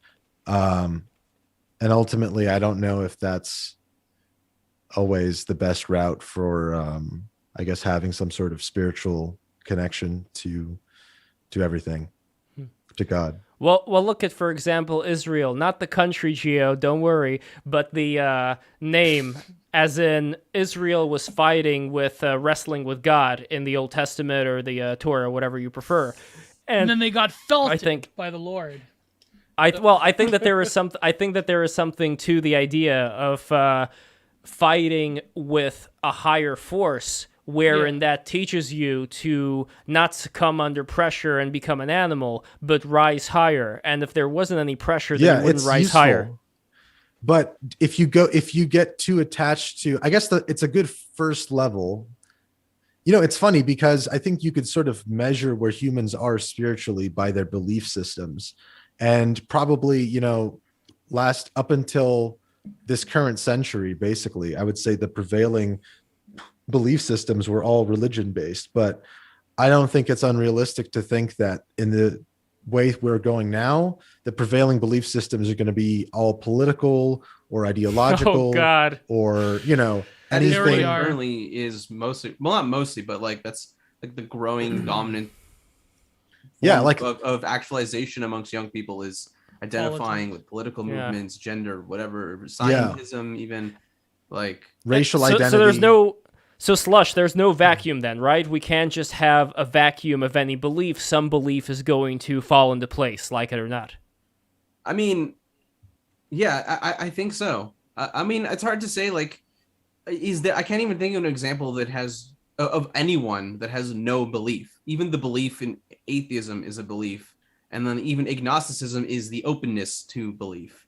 So it's like I can't think of anyone that has no beliefs. Beliefs drive everything, and I think that like the need, and this is like what the video I'm currently working on right now is about. But I think that the need for spirituality, like I think spirituality is a need for people, whether or not that they are like willing to accept that or realizing how they're fulfilling it. I do think that it's like part of the puzzle that you can't keep the slot empty. It's impossible. That's why when I talk about the U.S. military bases, that's the point I make too about other. Okay, I'm not going to get into the military bases. That's a totally different conversation. No, but it's true. I mean, there is the one writer, the political writer Eric Vogelin. He talks about how Gnosticism has become like secularized, and basically any social political movement from the 19th century onwards has like a basis in Gnosticism, because it's ultimately trying to liberate you from the conditions of the earth and the body. So not to name names of certain movements, but it seems that a lot of political discourse nowadays, the fact that people are finding an identity so viciously through their own sort of like whatever politics that they're consuming on TikTok at the moment, like that to me, I think like that, or whatever is the opposite of their parents' political disposition. Exactly. Yeah, fuck you, Dad. But So even calm. like, by the way, but even like here's- your content, here's for, the- like yeah. your content, for instance, Glink, like your earlier stuff was more in line, I guess, when the heyday of like the SJW, anti-SJW like discourse was happening. But then you sort of like the other day we were interviewing. You remember? Yeah, I know. Well, the other day we interviewed Count Dankla. We were talking about this as well, where you transitioned into something different because you realized that maybe, well, not to put words in your mouth, but did you realize like that was limiting, or did you want to expand into like, because how many times can you pump out like, here's what the Young Turk said about, you know, more like young jerks. Yeah. oh, I dabbled. Oh, I dabbled in that format for a while, to the extent that I felt like it was necessary to Yeah. speak some truth. I know that sounds corny or whatever, but then when I'm like, okay, I've made my point about this, there's no need. Like I did make a video, like it's so fucking cringe to even think about now, but I did make a video like responding to a segment from the Young Turks yeah, with Anna Kasparian, which was kind of ironic because she's Oh. Armenian and she's on the Young Turks, which is like the equivalent of like the Nazi party during the Ottoman Empire. So at least against Armenians, you know? So, Who did Armenia side with in World War II? in World War II, they were not even, Oh, they were in yeah. yeah. They were still subjugated by. yeah, they were under Soviet rule. No. Oh. Yeah. Yeah. What did Yeah, it they say, were under Soviet? the Iron Curtain, no? Yeah, definitely. I mean, they're an Yeah. ex-Soviet country. I should know. I was just there. The There's Lev's so much- people. If it wasn't the Soviet. Turks, it was Lev's people oppressing you. So Yeah, yeah, I'm yeah. kidding, I'm kidding. No, there's always something. there's always always something. Don't worry, look Lev at is the- only half. Look at Russian. the Gio. Yes. Okay. Hold on 1 second. Let me take a look here. I don't know if Armenia was a Soviet country. Let me check over here. No, Soviet. that totally was 100%. Oh, dude. it I was. just Yes. there. Yes. I've been Armenian, there many times. Soviet. You're absolutely right. Armenian. For some Soviet reason, I just Socialist thought the Republic. Soviet Empire started later on than it did, but no, it started pretty early, I guess. Like pretty much. Dude, at you know World what War this II. looks like, by the way? Their By the time flag they got the because Caucasus, yeah. because they ended up getting rid of the orange on their flag. This flag, I'm gonna post it right now. But It looks exactly like. Hold on, Gio. Here, this flag. I think you know what this looks like. What does it look like? What does it look like? It looks like the Chris Chan shirt. Oh shit! Oh fuck! Dude, that was Armenia's flag. Yeah, at one point. Yes. Holy crap! Chris Chan is an Armenian spy. Oh, well, that makes sense. Oh, No, but man. even like the British, like sort of, when they had the balls of the Ottoman Turks, like they sort of fucking turned a blind eye to what they were doing, kind of like. Yeah, well, in World War One, the Battle of Gallipoli, is that what it was Yeah. called? That was fought basically against the Ottoman Empire exclusively. Like, I don't even think Germany was involved. And it was kind of like one of the biggest fuck ups from the Allies side of the war, Yeah. because they just got like completely destroyed in the naval battle or something like that. It's kind of an interesting story. I listened to a Dan. Do you guys know Dan Carlin. Dan Yeah. Carlin? Yeah, I like history, but I don't like reading, so I just like listening to him explain everything. I like him. I showed it to my uncle, who says that he couldn't listen to anything because he just takes too long with the intros. I kind of like that. Though. I like him. kind of Yeah, like he really draws I like it the out, foreplay. It's a normie shredder. Yeah, exactly. But no, my uncle's no normie. But anyway, Normie shredder. It's like Tarkovsky making films that long, like Yeah. in the intro. Exactly. By the way, I was posting this before. Let me post it one more time here. So again, everybody in the chat, you guys already saw this, but you guys did not see this before. So this is the vision that I'm talking about here. This is Whoa. the matrix thing. The white Dude. lights in the periphery. They're That's so not cool. really You seen. They're made just an like image of spin it. around. That's so cool. Yeah, I made a Photoshop, and I tried to also make what I think it would look like in 3D. But again, I'm not Okay, really sure. it kind of this looks is like how it plays time. out. It looks like a clock too, doesn't it? Sure, yeah. I mean, it's It works in similar It principles. looks like and CERN. And you see these balls over here, the little balls in the center. These balls would then start taking different shapes, including taking the shape of a DNA helix. And here, this is the last image I'm going to post. So one of the other abilities that I got through doing the Wim Hof method is being able to generate these blue and purple shapes, kind of like trying to generate letters of the alphabet. So you see, like, you have these two balls over here, the light blue colored. That would be like me making a primitive letter A, and the one right after that is like a primitive letter B, just by organizing Can we do these a Wim balls Hof around in my breathing head. session right now? Can you Fuck guide yeah. me through it? Because Yeah, I don't let's think do I it. can do it properly, but This is gonna suck, by the way, for the audio listeners. Yeah, we are also on Apple. Oh, Let's do it shit. towards the end. Let's do it towards the Okay. end. That'll be kind of like the final. we can even do it wrap up. after if you Down, want. though. No, let's do it on live. On live. Yeah. Yeah, we'll do it. we'll do it live. Yeah. Fuck it. Fuck it, we'll do it live. But okay. Wait, In the but the last- meantime, but I'll the- just stop breathing. But the last thing I wanted to show you, though, see this last image over here with the with this weird 3D thing? Let me see if I could have a bigger version of it. That Basically, one's what that trippy. That one looks like a Halo level. so what that is a DNA helix. Here, I'll show you a bigger version of it. Here we go. This is why, like, people are saying these are just floaters. Okay, this is not. These These are are not just floaters. Wait, what are Okay. floaters? What are floaters? Okay. Those things you see Floaters in your just like eyes. yeah, shit in my Yeah. eyes. Oh. Yeah. Okay, and for all the haters who are saying this is just like hallucinations, from lack of oxygen. Okay, what this thing is over here, I literally saw a wide DNA helix in the middle spinning around, and then around that was spinning this 3-dimensional structure, which looks pretty much like the picture here, except way more complicated. And at that point, this the third eye area over here Dude, on you my know what that lobe, is? It was what? What is that? That's just the same thing from another angle.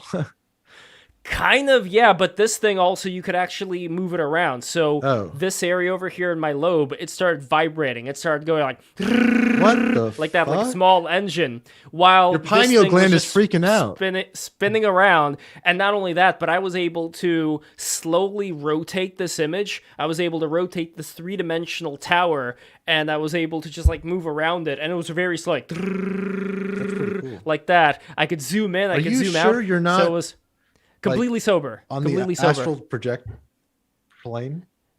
I don't think I was able to astrally project yet. The closest thing I got this lucid dream where I saw a rabbi, and the rabbi told me that there is 2 types of evil in the world.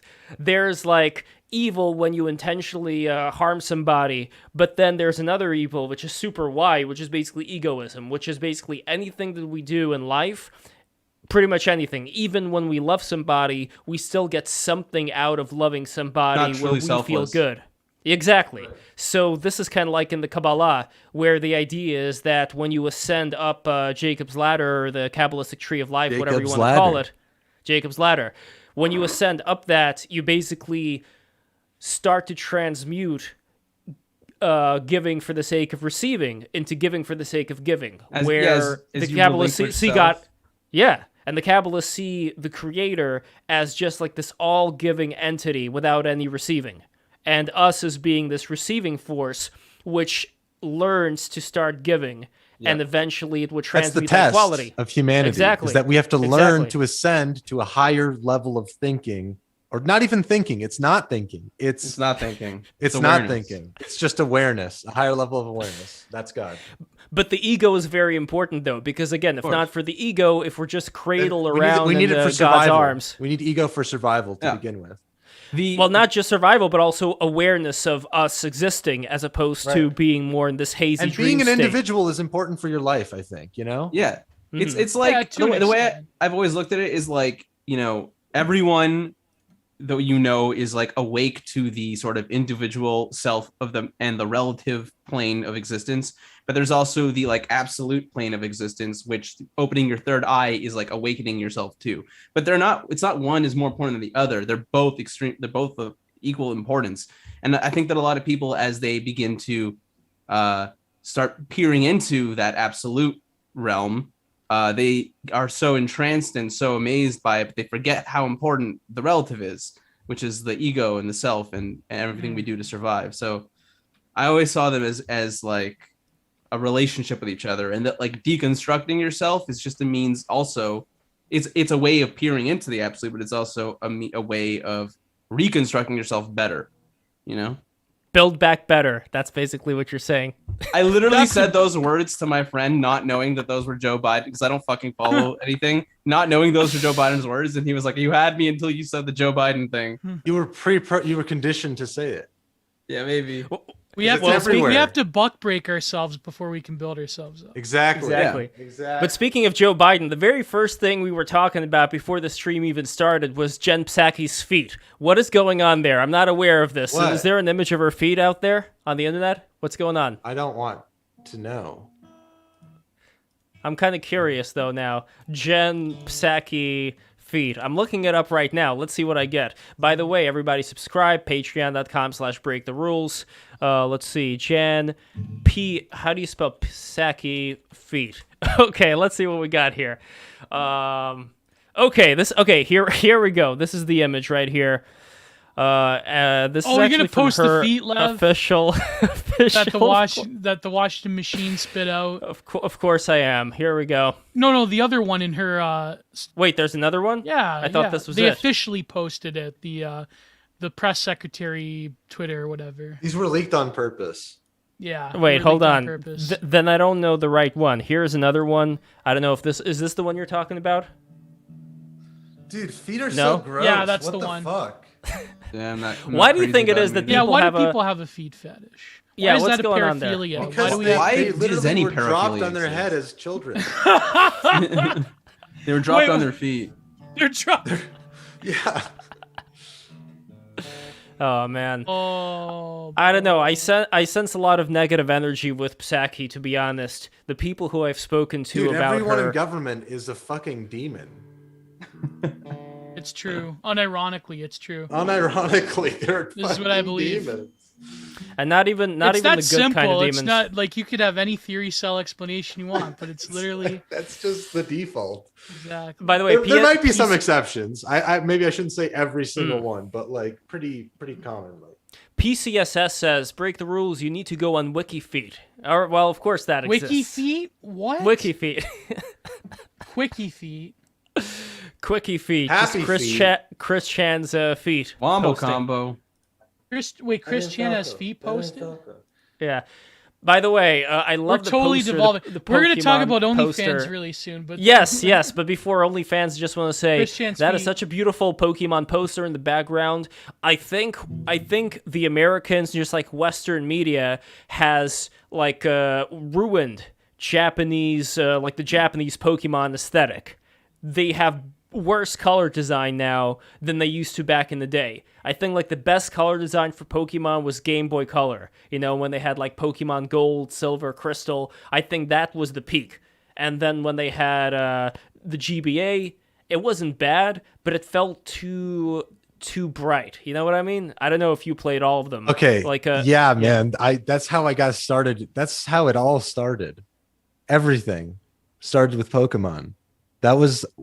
I got a Game Boy Color because my older brothers got it, and so they were already like old enough to like know what games are and get them. But I was like maybe 3 or 4 when I got a Game Boy Color, and yeah, like some of my earliest memories gaming were definitely playing Pokemon. Red, Yellow, Silver. I played the first 2 gens a ton, and then Gen 3 came out with the GBA age, Game Boy Advance, and I loved it. Actually, I was like maybe 10 years old at that time.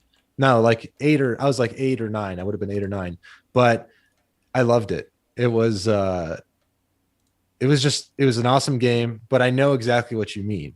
There is a sense of like classic simplicity in, you know, like the Shintoism, even like, for example, I remember the bell tower or whatever in Silver, where it's like this big ominous tower that looked like an ancient Japanese temple, even in like the simplistic pixely 16-bit or whatever that was design.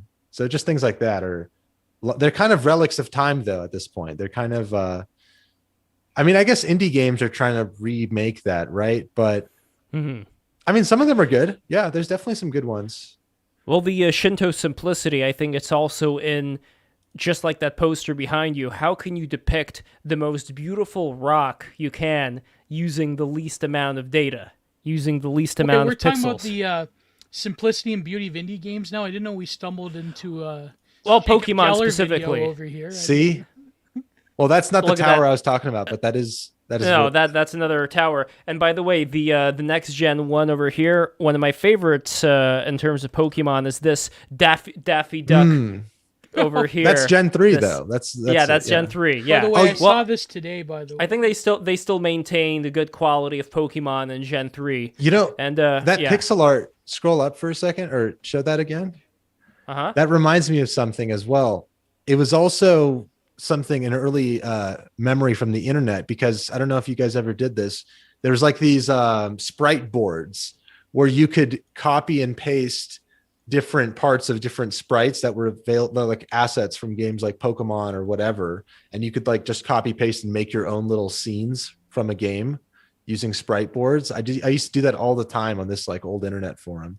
Well, Newgrounds had a lot of that stuff going on, and I noticed Newgrounds was one of the things that you were using for one of your videos, like the Newgrounds forum area, talking about like these were the old school forums that now, thanks to the iPhone and Steve Jobs talking with Neem Karoli Baba, who was eating an apple, and then he ended up.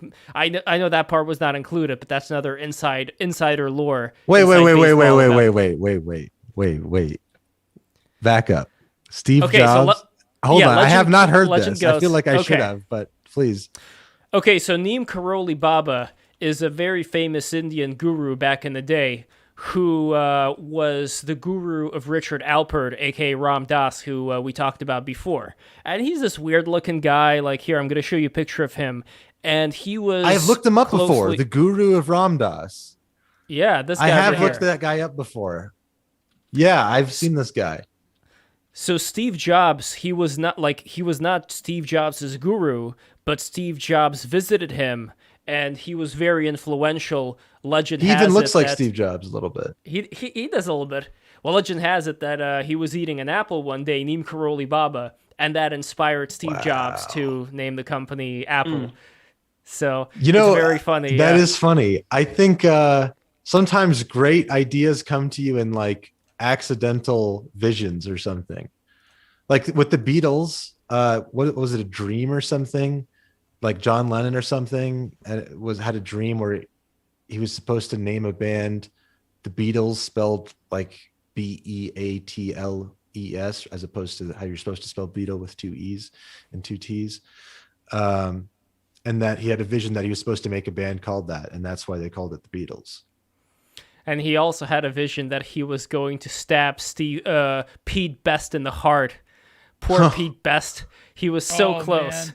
He was so close. Yeah, he could have been he was the more like conventionally attractive, like rock star type of the group. He ended up becoming Pete Worst. Yeah. Just imagine that feeling of you almost being Which is why the Beatles are the original Weezer. Yeah, I was thinking of Jason Cropper. Yeah, same the thing original happened. guitarist from Weezer, that in the last minute when they were recording the Blue Album, he like had all these demands about like not wanting to play electric guitars and stuff like that. And so Rivers Cuomo just got fed up and re-recorded all of his guitar parts the night before they produced the album. You know what it's like? Kicked him out of the band. You guys know that meme where it's like, sorry, Chads, in real life, the retard gets the girl or whatever, right? That retard gets the girl. Okay. The version of that for this is, sorry, Chads, in real life, the autists get to become the rock stars. Yeah. This is real life for the autists. Yeah. Well, the autists, I think, are undergoing some kind of training, as we all are. I don't think I'm autistic. I don't want to use that like, oh, I'm autistic because I'm into Sonic. No. But there is this whole idea, again, going back to what Nietzsche believed, where just imagine Lord of the Rings for a second, and we are going to get into OnlyFans soon. Speaking of that, oh man, imagine a Galadriel OnlyFans. I'm not going to say anything more. Okay. I think her being played by what's her name? That was a great choice. That Australian actress. But anyway, I'm rambling. I gotta focus left. Lord of Imagine the Rings. Wizard powers. Okay, so think of what Saruman and Gandalf were able to accomplish. Saruman was able to stand on his balcony and just do something to cause some kind of really bad weather, like a snowstorm in the mountain. Think about what many Saruman distances away. and Sauron could accomplish with just a few hiking sticks. They could Exactly. a few guys who couldn't even speak English. So that may be the past, or that may be the future, depending on how you look at it. Where imagine if people were figuring out a way to break through the Matrix.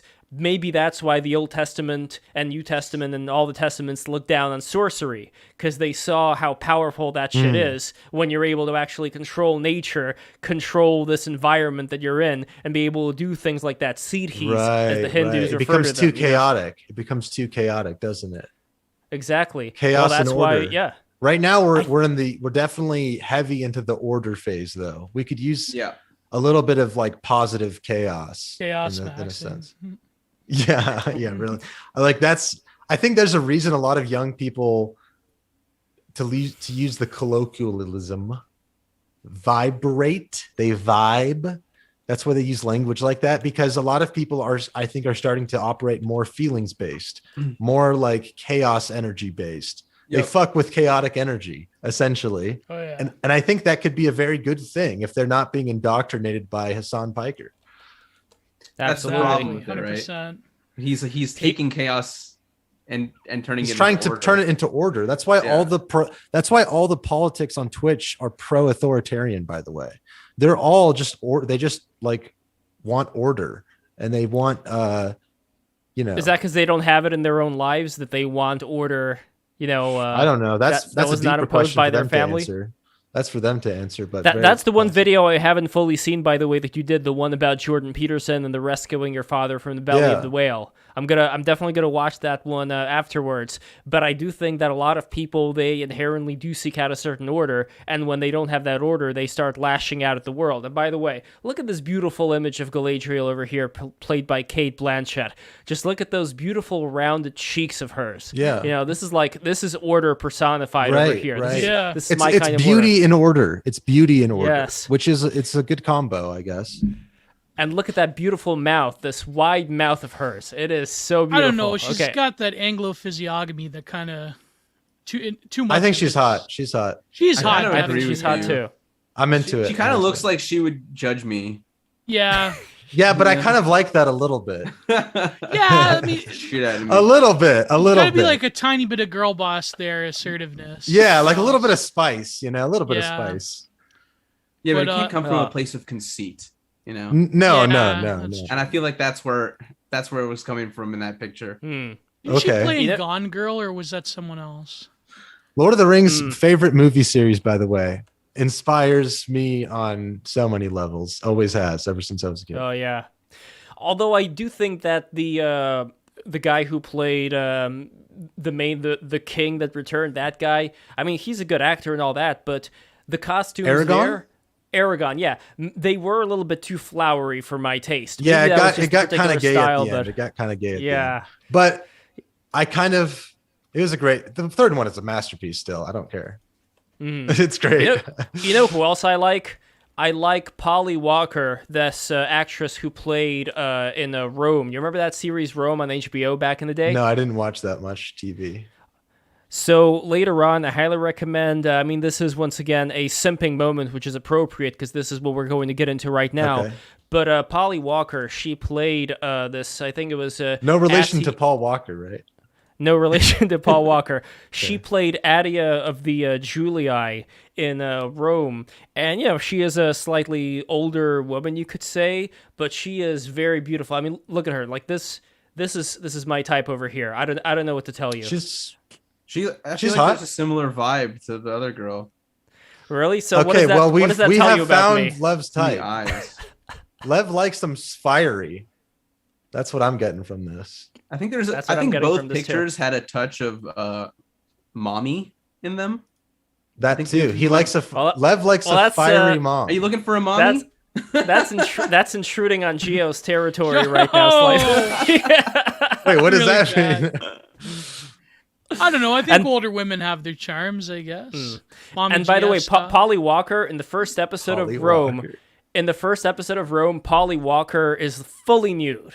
You see everything. Okay. There is nothing left to the imagination. So that should be a bit of inspiration for you to watch that HBO series Rome now. No, but anyway, I'm good. Thank you. God damn it! I was making such a good show for it. I really Meg recommend doesn't you watch that series. shows unless they're anime. No, you've completely abstained. No, from no, no, watching no, no, any- no. That's not true. I only watch shows that I 80%. know I'm gonna like really enjoy watching, because I feel like if I'm gonna sit there and watch someone else's thing, I know I'm aware this sounds incredibly pretentious, but I don't force it on anybody else. It's just like a personal thing, like I don't want to watch something if it's not going to challenge me in some way. That's How I do you feel. know it's not going to challenge you before you watch it, though? That's true. How do So you it has figure to that be out? based. Usually, if it's based on a friend's recommendation whose opinion I highly respect, then I will be like, okay, if you're saying it, then I'll do it. All I'm saying is, it. in my experience, it's hard to get you to watch a show. Easier to get you to watch an anime. Way easier. Yeah, but because I know there's a few anime is more interpretive. Live action shows are like very literal for one. Yeah, but even getting you to watch Avatar was like, it took like a year or something. I don't like the color design in Avatar, by the way. Again, there's too much pastels going on there, which is why I respect a lot of anime. And even when they do pastels, they do it right. Like Sailor Moon, for instance, their backgrounds are like top notch, and they use a lot of pastel colors, but they make it work.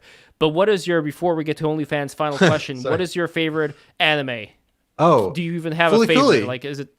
fully Wearing a cool. shirt I'm wearing right the now. shirt. There you go. I'm wearing the shirt right now. Yeah. See? What is No it? one can see it. Fuakui? Fully Fully Cooley, Cooley? FCLC. Oh, what is it about? How do you describe that? It's by the guy who made Evangelion. Mm-hmm.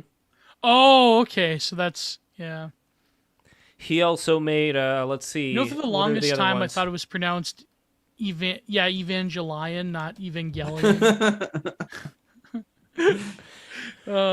He also made this short back I'm not in the an day. anime person. I've only watched like a few things. Well, you've watched JoJo now. What else have you watched? The other day I watched Redline. I watched that other anime movie. Redline's great. What's your name? Yeah, Redline's great. Watched a bit of JoJo. Oh, like I watched like Studio Ghibli. Have you watched, shit, actually. Dude, you got to watch Cowboy Bebop. That's like the best Everyone one says to start that, with. yeah.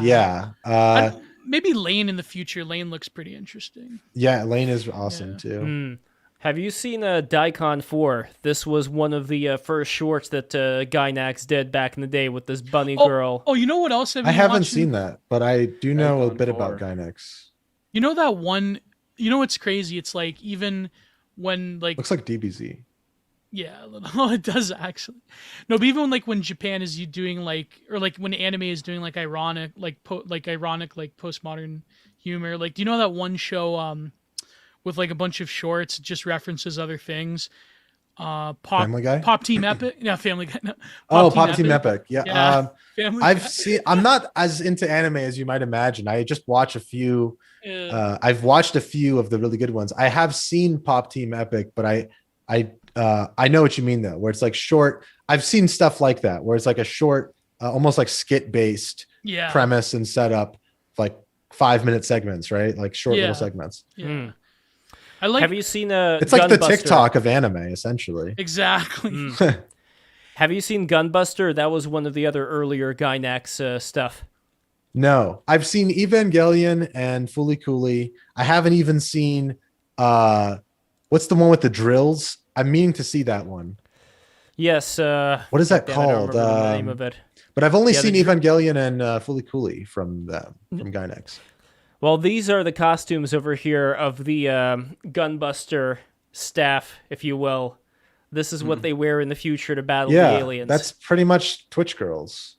exactly. like- Oh, What does that God. mean? That's e-girls. Those are e-girls. Let me see. Those are Roll girls. up, Lev. Roll Are up. the And we're in warriors of the space right future. now. We're in the We're in space space. of yeah.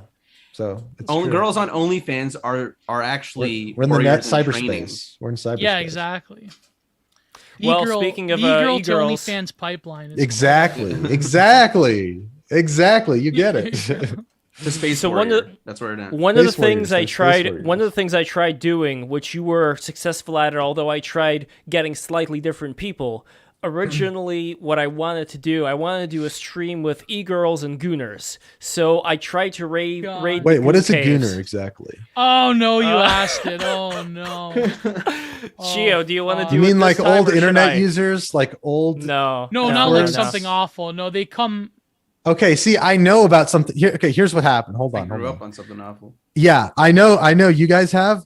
I was on a different, somewhat rival internet message board at the time, and I had heard about something awful through the Let's Play community on YouTube. Oh, But you I- were on. Could What was could that I take a place guess? called? I was on Portal of Evil? Neoseeker. Neoseeker. Yeah. Oh fuck, that's ancient. Holy. Yeah, man. I I was on. Yeah. I thought Neoseeker. Portal of Evil. R.I.P. that may be too- Lotax, by the way, he died. Apparently. R.I.P. Yeah. I Do don't you know how remember- real okay, that is. But... So I know what a gooner is. Yeah. I'm not Yes. used to using the word, but I think I No, know. no, that's not what this a is goon. different. This came Yeah. from Reddit. It's a more something than- awful thing, right? No, Well, okay, yeah, No. the goon. Okay, the goon came from something awful, but this is like a totally different thing.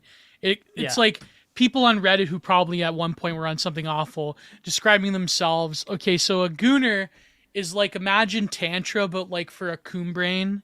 Like Okay. basically they're porn God. addicts. Okay. That Oh they- no. They immerse themselves in hours-long bouts of porn consumption, and some of and that they have a goon Whoa. cave. They have a They have goon what they cave, call a which is goon cave. basically where it has like Jesus. Loads of multiple different gamer screens. monitors. They're like just Yeah. covered in cum, the walls of their cave. Yeah, like every screen has Yeah. different forms of pornography, and they believe in getting to such a tantric state by Through like jerking edging, off? through edging, Yeah. where Through it's like the edging. slightest touch can like just yeah. get That's rough. what gooning is. Holy Gooning is not shit. masturbating per se. It's Yeah. just continuing on the Holy sensation. So it's shit. different than the something awful. It's a goon. continual buildup. Yeah. Yes. Yeah, it's Sounds edging. like Oh. the cheating way of like tantra. Yes, Yeah. basically, it's What- it's it's like tantra, tantra for Reddit. crack. No, It's no, like- I wouldn't necessarily say it's that because Tantra I for figured Reddit. that I figured that if you're depriving your higher being or whatever you want to say of that sexual energy, then you're already siphoning off a lot of that sexual energy. The Kundalini ain't going up. Yeah, That's all I'm exactly. saying. You're already. But- Kundalini. Kundalini. You're just oh, man. smoking- Really, yeah, we've said that Yeah. on the show. Yes. You're just stroking your cock. That's all. You're Yeah, doing. but it's more of like to immerse yourself in this like Yeah, but that's all they're really pornographic. doing. That's yeah, so. yeah, that's what they yeah. So I was kicked out of one of those Discord servers, but I'm still on this one over here called Porn Baiter Bros. And just Porn like last Baiter time, Bros. just like last time I read the names, here are some names They also of the believe in people. like it's funny because you'd figure they'd be into like a lot of like disgusting esoteric shit, but like See, I heard you guys talk about this on another podcast, and you read out the names, but I wasn't sure. I didn't really catch on to what was going on exactly, Oh. and now I get it. yeah. Well, let's see. We no, have but they addicted. like the most mainstream like big studio browsers shit porn. Yeah. Vanilla. They actually believe in paying OnlyFans girls because they believe it's paying tribute to their gooner content, and they believe in Right. like tipping. It's like Porn Patreon for stars. them. It's like, yeah, Yeah. exactly. They believe that you're creating good content, so they will. A lot of times, they will also be obsessed with like one particular OnlyFans. But I think girl that's a or porn star. rarity. I think they're actually an abnormality. Oh, I mean, come on, obviously, God. Yeah, they're not the norm. Yeah. Thank God they're What do you not. mean the not norm. everyone has goon caves? Everyone's like tried- going I out to tried buy getting- multiple. I tried getting some of the gooners on, and I got really close with this one Arabian dude who said that he like fantasizes about like evil shit, about like torture and all these kind of things, and he God. says that he's an embarrassment to his own family. And I Yeah, was this 'cause close he to get is. I mean- to getting him on, and he's like supposed to be like a traditional Muslim, so I don't Oh, know. man. Well, you know, But, sometimes it's for people who feel suppressed in one way, be it by, like, let's say in his case, religion. It's often expressed the opposite. Yeah, kind of like the resentment against that, you could say, is expressed some other way. And Yeah. some people it's like more outwardly. Some people it's more like maybe it's a sexual thing, or some people it's a lifestyle thing. You know, whatever. There's many different ways of it, but I think that's what that is. Well, it's a question, I think, of if a culture ends up teaching you not just follow these rules or I chop your hand off, but it actually gets you to some kind of a higher stage where you can understand that, you know, you're not going to do wrong to other people because you'll feel what it's like to do wrong on the inside. I think that would be a higher state as opposed to just like, I'm going to get punished for this. Right, exactly. So, it's a deeper understanding of oneself ultimately. Yeah. but here are some names. I'm not going to read all of them, obviously, but here are just some ones that popped up over here for me. Alcoholic Jack. Well, I hope Alcoholic Jack sheds that habit. Then we have B-Boy for Life, Bambi OG, Beta Pump Piggy, Beta Gooner, Bella Thorne. Let's see, Bimbo T-Girls Lover, Bjork the Brave, Interesting. Black Bull D, probably a One Piece fan. I'm not going to read any more, but you get the idea. You know, the will of D may be strong with Black Bull D. but anyway, let's get on to the OnlyFans thing. So I guess we're kind of on it already since we're talking about this stuff. But what was that experience like speaking both with the e-girls and the gentlemen that adore them? Careful there. That I have a mic's got mind of its own. notoriously rocky mic stand, so give me 1 second here. I No think problem. well, it was like I mean, okay, well here's actually this is actually kind of how it came together in a way. I know a lot of Twitch streamers because I used to stream on Twitch Oh yeah. back in the day. And I streamed for years, and I was a part of a couple different communities. Like for the longest time, I was a part of like this World of Warcraft PvP, like, you know, arena community is like kind of a certain subset of World of Warcraft players. And I mean, which sounds in retrospect like, wow, like it's a very pretty interesting community. But I knew a lot of other streamers from there. Some of them were girls, and some of them, you know, whatever, we followed each other. And, you know, sometimes you just follow people by, you don't even know them, but it's just degrees of separation. You know, this person, mutual friends, whatever. Right. And I saw a lot of them turning to them and and Twitch girls that I knew separately from that. They were, you know, all of a sudden posting that they have an OnlyFans account on their Twitter. And, you know, and I'm not even saying that in a judgmental way necessarily. I'm just saying that's what they were doing as a straight up observation. It became extremely common to see, you know, and at some point it peaked and it kind of, you know, evens out, you know, and now it's like there's a certain subset that have one still and a certain subset that don't or whatever. Like a lot of people, I think, tried it even, which is another thing. A lot of girls tried it and some of them stuck with it and some of them never tried it. But it just was this extremely, like, it hit the zeitgeist, especially when it did, you know, like pretty much with the pandemic, it really accelerated the amount of girls that were, because it's like, yeah, I can just be my own porn studio basically. But what it was deeper than that, as I talked with the actual consumers of OnlyFans, is that they weren't actually consumers at all in the traditional sense. They were more like they were craving a certain attention or, you know, relationship connection. Yeah. That they just lacked. Yeah. Recognition or familiarity. It wasn't even always about like jerking off. In fact, it often wasn't, which was interesting about the ones who were the ones who they followed most fervently or whatever. They wouldn't even necessarily jerk off that much. Not that I have like an intimate, you know, idea of their. It's more of jerking like off habits. almost like a weird sort of like romantic idealism, I guess. Yeah. Yeah. Next up, DSP tries a goon. Well, DSP did jerk off on camera, so that's. I don't know if he. But was how much? gooning, But how much? Just to be as fair as I possibly can to a lot of these fans of the OnlyFans.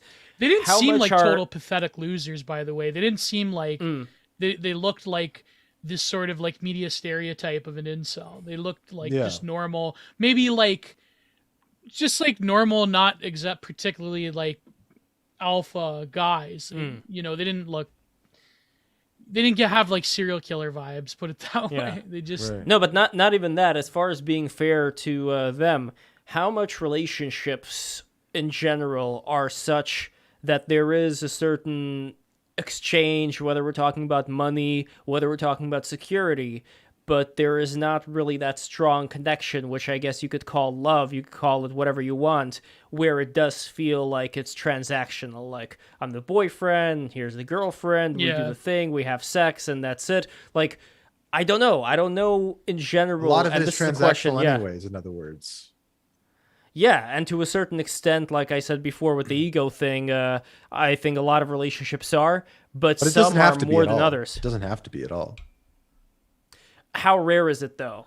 It How might be is rare, it but to it's clearly actually have possible. love? You know, it's like you can find a good girl and be a good guy and just have a good relationship. Yeah. Oh yeah. I mean, good is to simplify, you know, it's such a whatever, but you know what I mean? Like you could have a healthy relationship. I think How, let's say, rare is it just, I know that you said you can, but throughout history and today as well, first of all, is there a difference between, you know, Geo, I know you like talking about how back in the day communities were a lot closer together, which they may have been. I just don't know what went on behind the scenes. I'm not talking about wife beating. I'm specifically talking about whether. No, I'm not talking about here we wife go. beating. I'm not talking about Then wife you beating. shouldn't have said it. You shouldn't have anyone said no, it. it's because you- every you were, episode he mentions wife beating. Yes, but this time I'm not. So this time, what I mean specifically You mean prostitution, like as the oldest? no. What I'm specifically talking about here sorry, is sex work. I'm very sorry. It's politically whether a lot of these old school communities who lived in their villages back in the day, after the initial period of flowering romance, after that, how many families, how many like husbands could actually stand their wives and vice versa? Well, I'll tell you this. My grandparents are still together and they're like, you know, in their 90s and 80s. And my grandma like takes care of my grandpa and they've been with each other since Yeah. they were like 18 or whatever, since my grandma was 18. My grandpa was probably like 25 or something, but you know, That's that amazing. was like, you know, a century ago almost. It was so Yeah. long ago.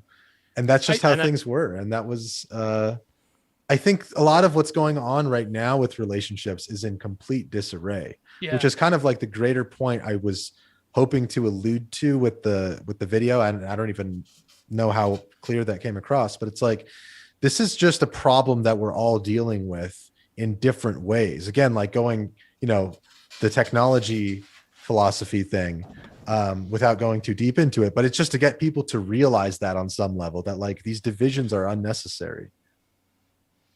I agree. And for Nika, exactly. who says Lev consumes too much propaganda, I am simply being devil's advocate here when it comes to how we look No, back I think and the problem is, yeah. Lev, is that You beat wait, your let me, wife. I'm just fixing my shorts here. That's why I don't want to show that in camera.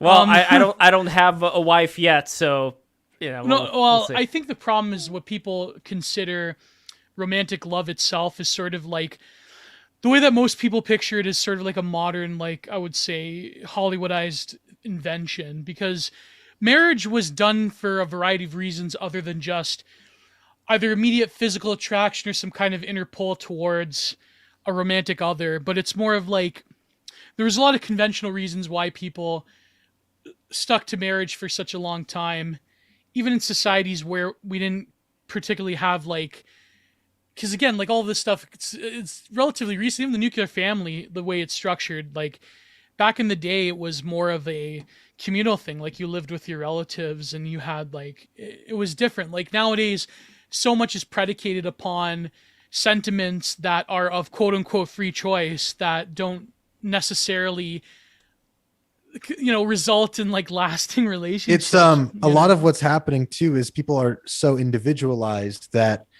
yeah, it's hard to survive and it's hard to like thrive when you're on your own, you know? yeah, yeah. Like here's the thing, like sorry, I cut you off. Go ahead. No, I mean, and I guess like you can even have family, but still if you feel like an individual completely in that family, then you kind of it's hard. Yeah. Yeah. Here's the real like super mega red pill that even like fucking Pua people, pickup artists and like post Manos review. They're afraid to talk about this deep red pill, but a lot of people like you know, at the same time in the 2010s, like having an acquaintance with a lot of like manosphere discourse, they talk about like, you know, female hypergamy and all that crap, which I mean is true. I mean, of course, the problem, it leads to like a certain form of bitterness, because like hypergamy was always a thing, because that's just their natural, That's the like natural evolutionary. Yeah, exactly. But here's the thing, you know what destroyed the family more than just like the sexual revolution? It was really no fault divorce, really. Like that's what destroyed the quote unquote nuclear family more than any like promiscuity or pornography or anything. What is no fault divorce exact? It's a policy. Like you can get divorced for any reason. You don't have to have like a period of I thought you said no fault of Boris, and I'm like, what the fuck are we talking about? Yeah, I heard that too, but then I was like, no. Yeah, I was enunciating it. Yeah, Boris is innocent this time. Yeah. Well, Boris is actually a great. What is he? A band, one-man musician?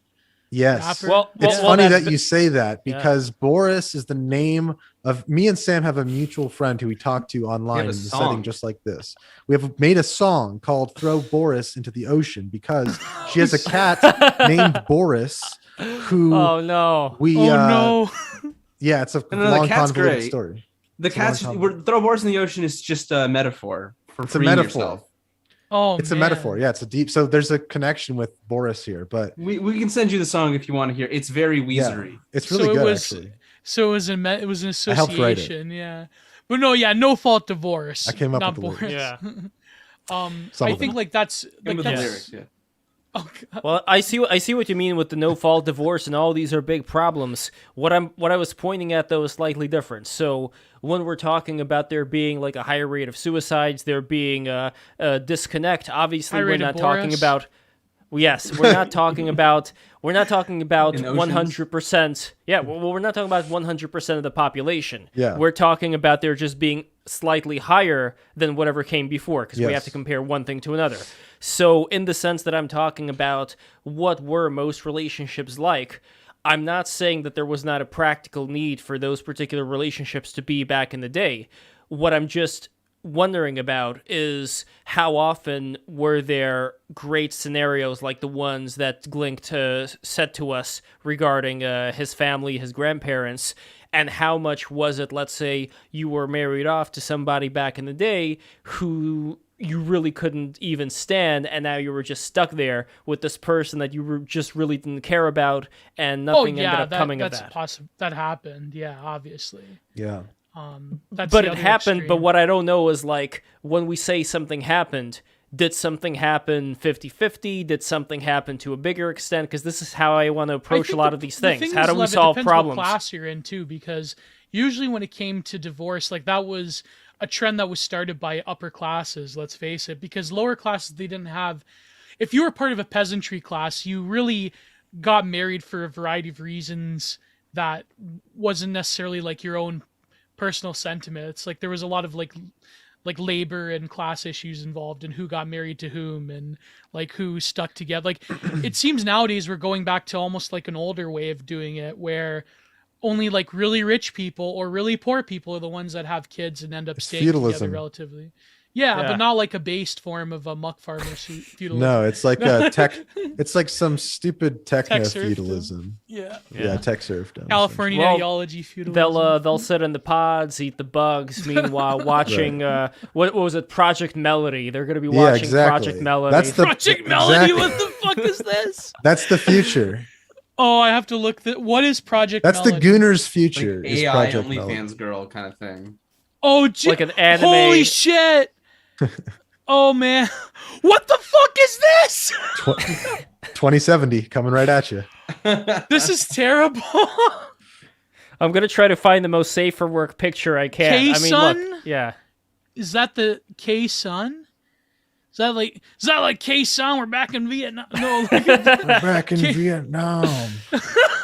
Look at this shirt. K-Sun steps on me. What the fuck? Oh no, I'm watching this on YouTube. Oh boy, this is terrible. Yeah. I hate VTubers with a all VTubers should be Minecraft. YouTube should ban them. Get rid of them. But that's the future, man. People can be living through these virtual avatars in the metaverse.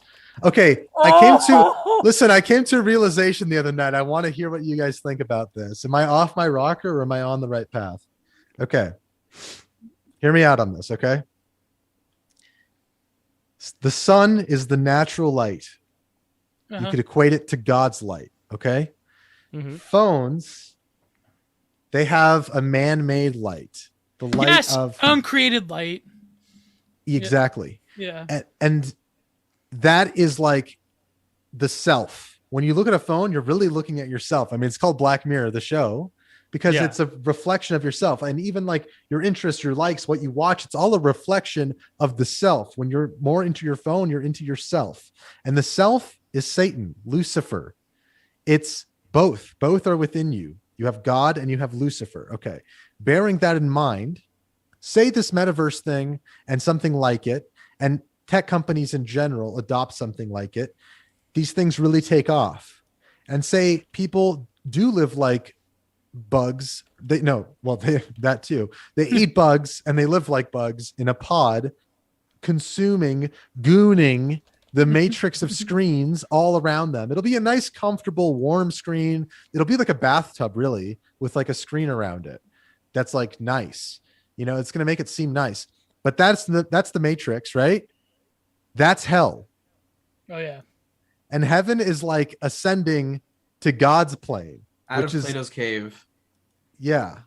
Plato's actually, goon- Right now goon we're in cave. Plato's cave. We're shadows. You guys are shadows But like in the digital space. the pod is like the ultimate Plato's cave, right? You're It just is. staring at Yeah. images on And that's where projected image. humanity. Well, to But one even level in Plato- pod, That's and always to been our another struggle level. as humans. In In a way. Plato, there was the metaphor of the sun, which was in chapter 6, I think, which was Plato's cave.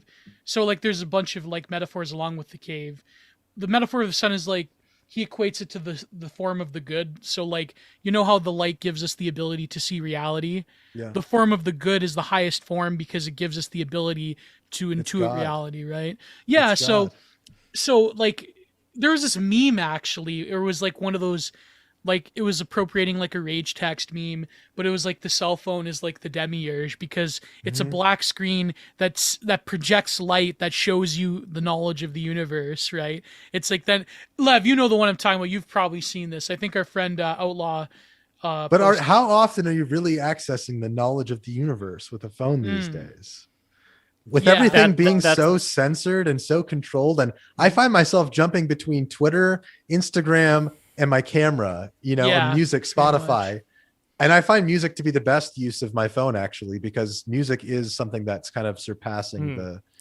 Well, there is LibGen. Yeah, it's art. If for those who heard of LibGen, you can get any book you want from there. And what I do is I have this e-reader. It's giant. It's like 13 inches. And I have a little remote control video game controller via Bluetooth that I use on this ebook. So I have the ebook suspended on this pole where I sit down and like I'm looking straight at this book and I drink my coffee and just flip the pages of the book without having to actually hold something or lean my head down, and it's the best. So I think we can figure out a way that we can leverage technology to get access to a lot of this philosophical Dude. information, to a lot of We're doing things it that right now. enlighten us. You're doing it right now. Yeah. This is Doing it right but now, This is exactly. also your vision, as I at least like the way I interpreted it, was that like when you see the truth in the matrix, you can manipulate. You can use it to. I didn't even want to say your advantage. You could use it to the greater good, even to put it in Exactly. a more altruistic way. But this also relates to the human animal thing, because in a way what you're saying, people get it trapped in a feedback loop where you can, let's say, I think you can access higher states through virtual reality too, but it's way more limiting because you're stuck with a lot more things that are occupying your headspace. For example, when you listen to the radio, There's you're not distractions. using... Yeah, well, you're not using your eyes so you can imagine, Yes. but you're using your ears. Yes. When you're reading a book, you're not using you're using your eyes, but you're not seeing something. You're just seeing text. Yeah. So you can use your imagination. You can use your mind's eye to Yeah, imagine there's still the scenario. verbalization there within the mind's eye when you're Whereas when you're watching a screen, it's not even your imagination. exactly. You're just zoning out. You're listening to their imagination. Yeah, but if it's really good, if it's like Then it's if worth like watching. Taxi Driver, then yeah. Then That's why I'm selective Yeah. with what I watch. Yeah. trust me, Rome, You have it's to. really good. You got to watch Rome. You got to see Polly Walker naked. I don't know. But It's funny you mentioned Rome because I have a mutual that said Rome, like out of all the like the shows that like right wing Twitter anons watch, like Sopranos, like Lord of the Rings, like he said like Rome like was kind of not great. Is Lord of the Rings right-wing Twitter? I don't think it is. Well, kind of. Oh no, It's now just- it is because It's half incredibly Twitter, based, but it's not essentially. political whatsoever, actually. No, well, yeah, but no, he said, I forget what he said. He said that like it's kind of like despite its claim to be accurate, it's sort of like not the accurate depiction of Rome. It was more of like the Roman Republic of a certain era rather than during Caesar's time. It was sort of like because they were trying to take it and make it into like a contemporary political Wait, show. which show are you guys talking about? The Rome, series HBO's Rome from Rome. HBO. Yeah. Because like they were trying to take it. I and don't know. We live in Look, modern maybe- day Rome. We're living in Rome right now. yeah, How just ironic not to as- have a not as show cool. that is perpetuating Roman bread and circus. Yeah. Speaking of bread and Rome. circus, I mean, people probably ask you about Kim Kardashian. That's like such a hack thing Yeah, to it ask is, an it is. Armenian. It is. So, So you're not going to I'm ask still it, gonna. right? It's No, I'm either still it's gonna either ask it. Kim Kardashian or System of a Down. That's it. True, Yeah. true. Yeah. Yeah, no, fuck. I don't have anything I want to say about Kim Kardashian. I wanted to say one We more know thing, what though. Yeah. Yeah. In regards to the Matrix thing, I think this is why I like psychedelics.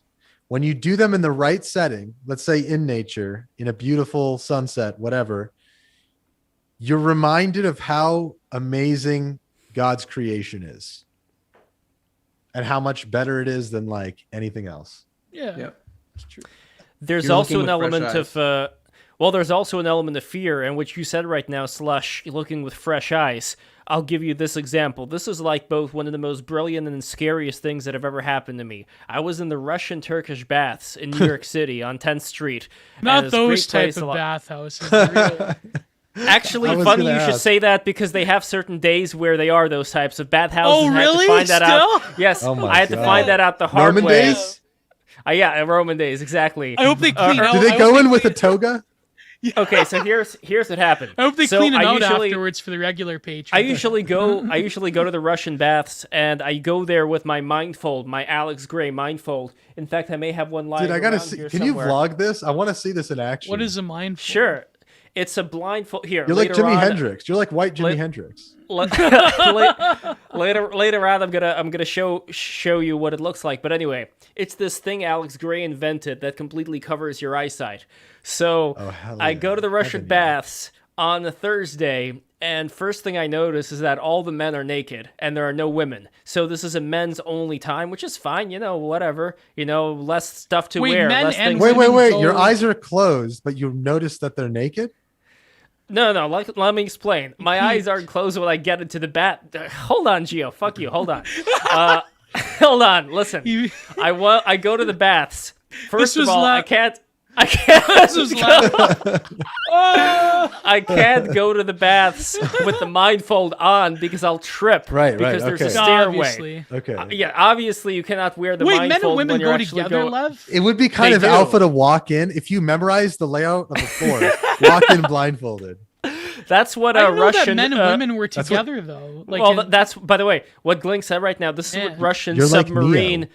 Well, this is what Russian submarine trainees do. Like the Russian Navy, they go in blindfolded into the submarine in case things shut down. They need to know how to navigate it. But that's besides the point. The point is that I went to the Russian baths, and what I usually do is actually, I did meet a girlfriend of mine in the Russian baths. Believe Oh, it or God. not, Whoa. she was there. I was admiring her body, Whoa. but not Whoa. nude though. Not nude though. This Okay, is not. okay. This is not Koreatown. She gave you a hand. Was it a This co-ed? is not- Was it? Hold on. Yes, I'm getting to Unisex? it. Unfortunately, this is not Spa Castle, so it's not nude. Although I believe Spa Castle is segregated by gender. But Okay. anyway, It should or be. by sex rather. But, that'd be but awkward, like a mixed men and women, but like it's nude. It would be That's a kinda cult. that like- happens It in would turn Europe. into That a happens cult. in Europe. Yeah, it's Yeah, a nude beach basically. Yeah, nude. Exactly. Like if you're all nudist, like if you go in with an understanding, I guess. Yeah. But like a normal Turkish You're bath. going is with an like- understanding that you're going to take a cyanide capsule halfway through. You're gonna drink Flavor Aid they hand Yeah. out to you. So anyway, just to describe the Russian Turkish baths. It's funny I mentioned that because it's the anniversary of Jonestown today. Really? Yeah. That's Oh, timely. yes. That's kind of creepy, Yeah, actually. I heard it on the L'chaim. radio today. Yeah. Jeez. While I was driving. Everyone drink your Kool-Aid. Okay, I feel like I need to do a prayer to God now. Yeah, I'm gonna pour some Kool-Aid out for the homies. Okay, so anyway, I'm in the Russian baths, and sometimes I think it's co-ed most of the time. R.I.P. Jim and Jones. It's co-ed. Oh no, I'm kidding. I'm kidding. And it's co-ed. Jones. And- You're a and real it's one. Oh God, and it's co-ed after a certain time on certain days. So on Wednesday, Wow. it's women only. Scissor me timbers time. It's women only until 2:00. And I believe on Tuesdays and Thursdays, on Tuesdays and Thursdays, it's men only until like 4:00 or 5. I don't remember. So anyway, Dude, I ended up no going on a way. Thursday. Everybody, like all the guys were naked, obviously. And I said, okay, I'm gonna take my shorts off too. Fuck it, who cares? I don't care. I'm proud Proud to of be old naked. Middle Eastern men. Well, hold on. I'm gonna get to the men in a second. So what I usually do, nude or I not, certainly nude, hope what not. Yes, what I usually do is I go into one of those baths. I especially like the Turkish bath because it's good for You meditation. said my trigger word, but go on. All right, I knew I was gonna say the trigger word, but anyway, wait, don't they have some Turkish style baths in Armenia? Like I'm sure that would have culturally kind of. That's the thing. over, yeah. A lot of modern day Turkey was ancient Armenia, and not even that ancient. Like just before the Soviet. Okay, so would it be better to say Armenian bath then? Would that be? No. Oh, you got the I'm damn just story kidding. already. I'm just kidding. I know. I don't actually But care that much. I'm just all kidding. right. Anyway, I was in the bath, and what I usually do is I put on my mindfold and I do the Wim Hof method while sitting in the hot bath, and then I immediately go into the ice pool, and that's when I get what I refer to as the flashing.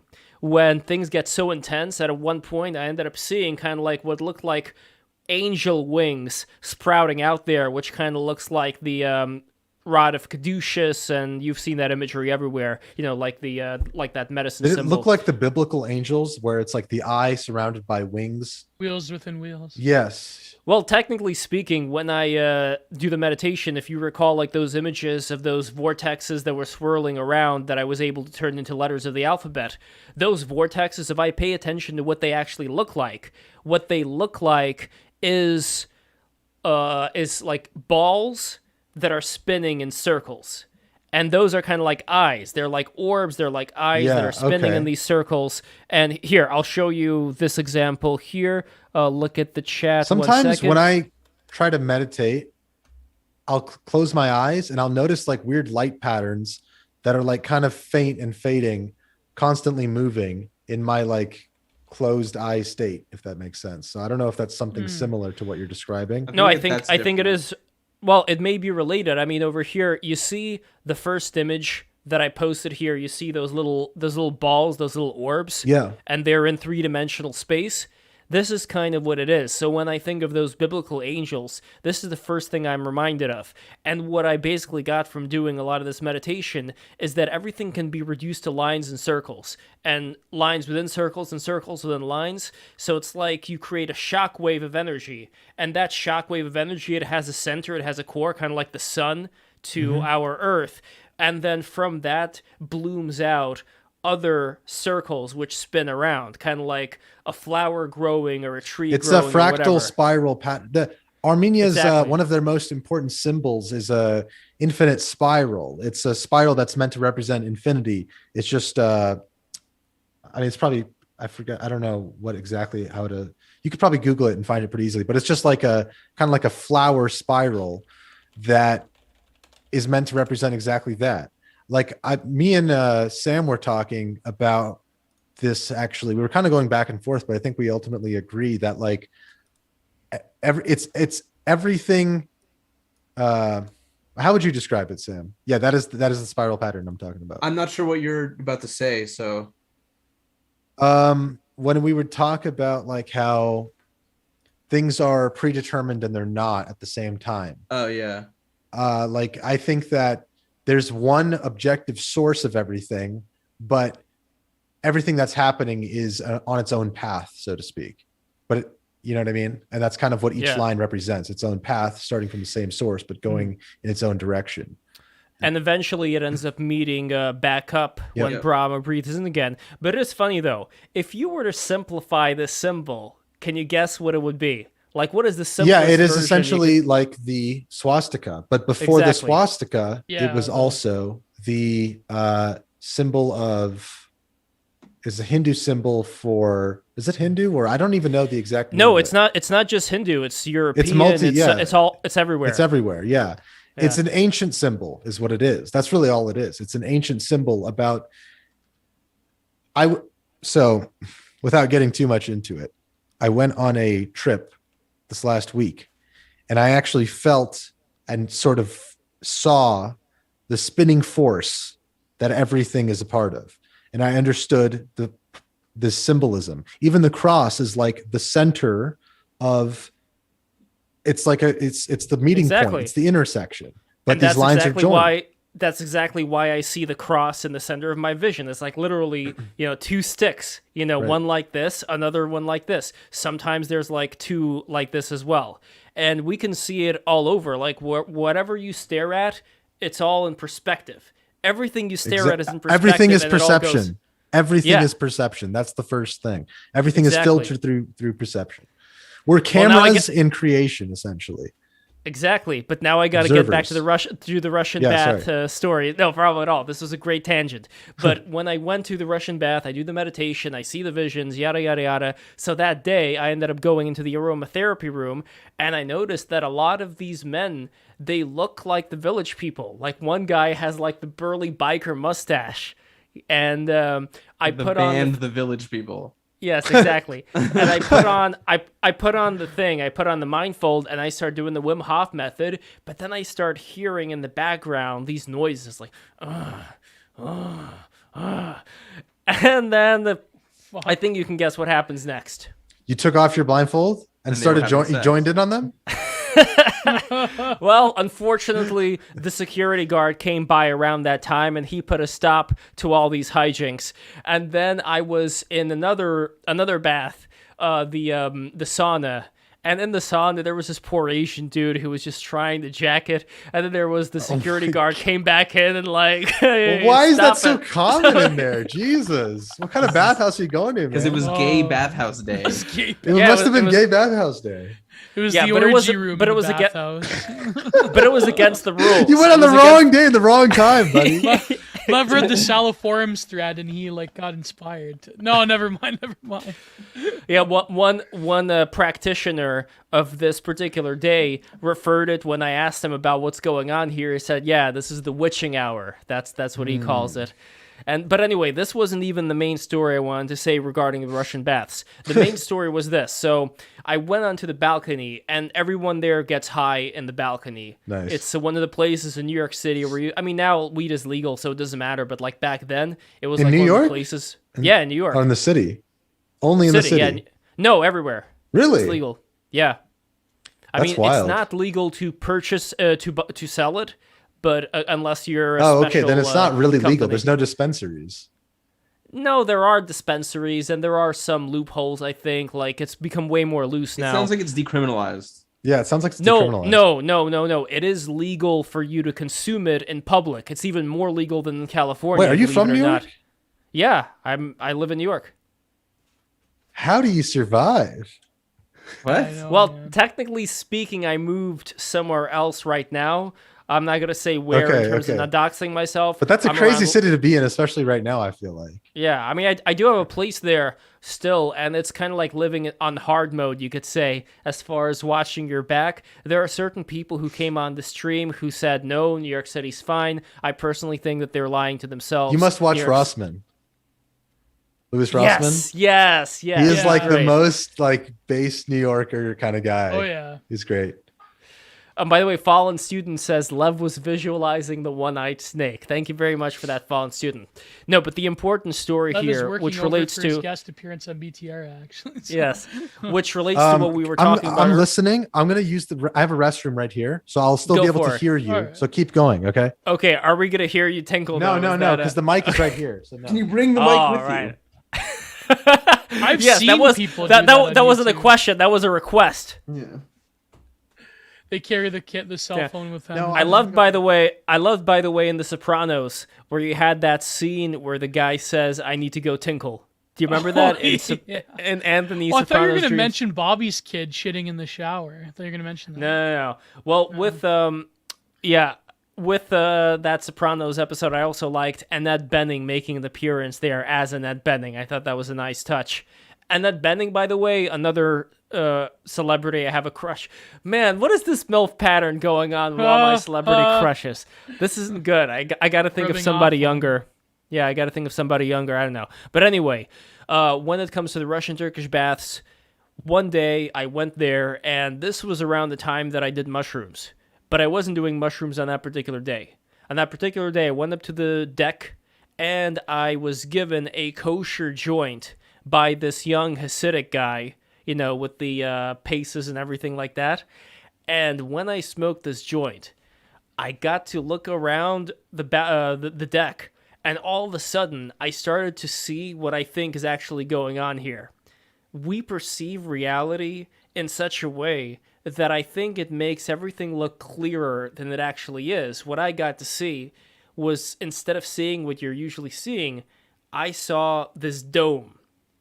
Kind of like, if you recall a lot of early depictions of the world, they would have this dome, right? They would have like this dome of creation. Gio, what do you call it biblically? Like this firmament. Firmament. Yes, thank you. Yeah. Exactly, firmament. So what I saw, I'd say, would be the equivalent of actually seeing the firmament around you, and I saw the pixels in the firmament. I figured out it's actually not as perfect as we convince ourselves it is. There are these imperfections. You basically see the pixels of this firmament screen of the Matrix that you're always in, and you don't realize it. This is actually a screen that you're looking through right now, kind of like a digital screen. Dude, you're literally Neo. Dude, you gotta get into Frank Yang. I don't know who. No, you Frank don't have Yang. to get into him, but no, but he just sort of like they're saying similar things. It's just. Yeah, but he's coming from a different perspective, I think. I gotta look up coming Frank from Yang. more of a, what would I call your perspective? It's more of like logical, or like I don't know what the word is. Visual, maybe. Yeah, sure. I mean, yeah, sure. But when I saw that thing, it wasn't done yet. Then I got a voice which told me, like, hey, Lev, you realize you could do anything you want to right now. But that was super scary, because at that moment, it felt like the protective shell that we have around us at all times was ripped apart. And I was actually naked, and I was naked before the sun, and I was naked before God. That was one of the first times that I felt like I was so scared, because I knew that the sheath has been taken off, and I knew that whatever I was going to do right now was going to have a potentially very scary, effect. So the only thing I wanted to do at that point was just to kneel down and pray. Just to kneel down and just, it was like the fear of God. That's what I experienced at that point. I experienced the fear of just like this overwhelming sensation of what exactly is beyond our recognition, which is why I partly think it's overwhelming because when you truly feel that there is some greater force that we're all a part of, it's there are bigger than you. Yeah, it's so much bigger than you. Words stop mattering. What you think stops mattering, and what you think you are stops mattering, because you realize you're a part of something greater and you actually feel it. And that's why psychedelics are great, because they're sort of a transporter to something you can achieve with meditation and breathing exercises and these kinds of things if you go deep enough into them. But psychedelics are they're the original technology. They're nature's technology. I think that they're more of a guide for you to know what to look for with meditation and stuff like that, more than anything. I could definitely see it that way as well, but we're not done yet. After that, I was able to do one thing, though, just to kind of test it out. I was able to make like a Dragon Ball Z style orb, a red orb, appear in my hands. So, or at least in one hand. I was just looking at it, and all of a sudden I was like, holy shit, there's like a red orb over here. Okay, that's... Really? That's yeah, hard to really. believe.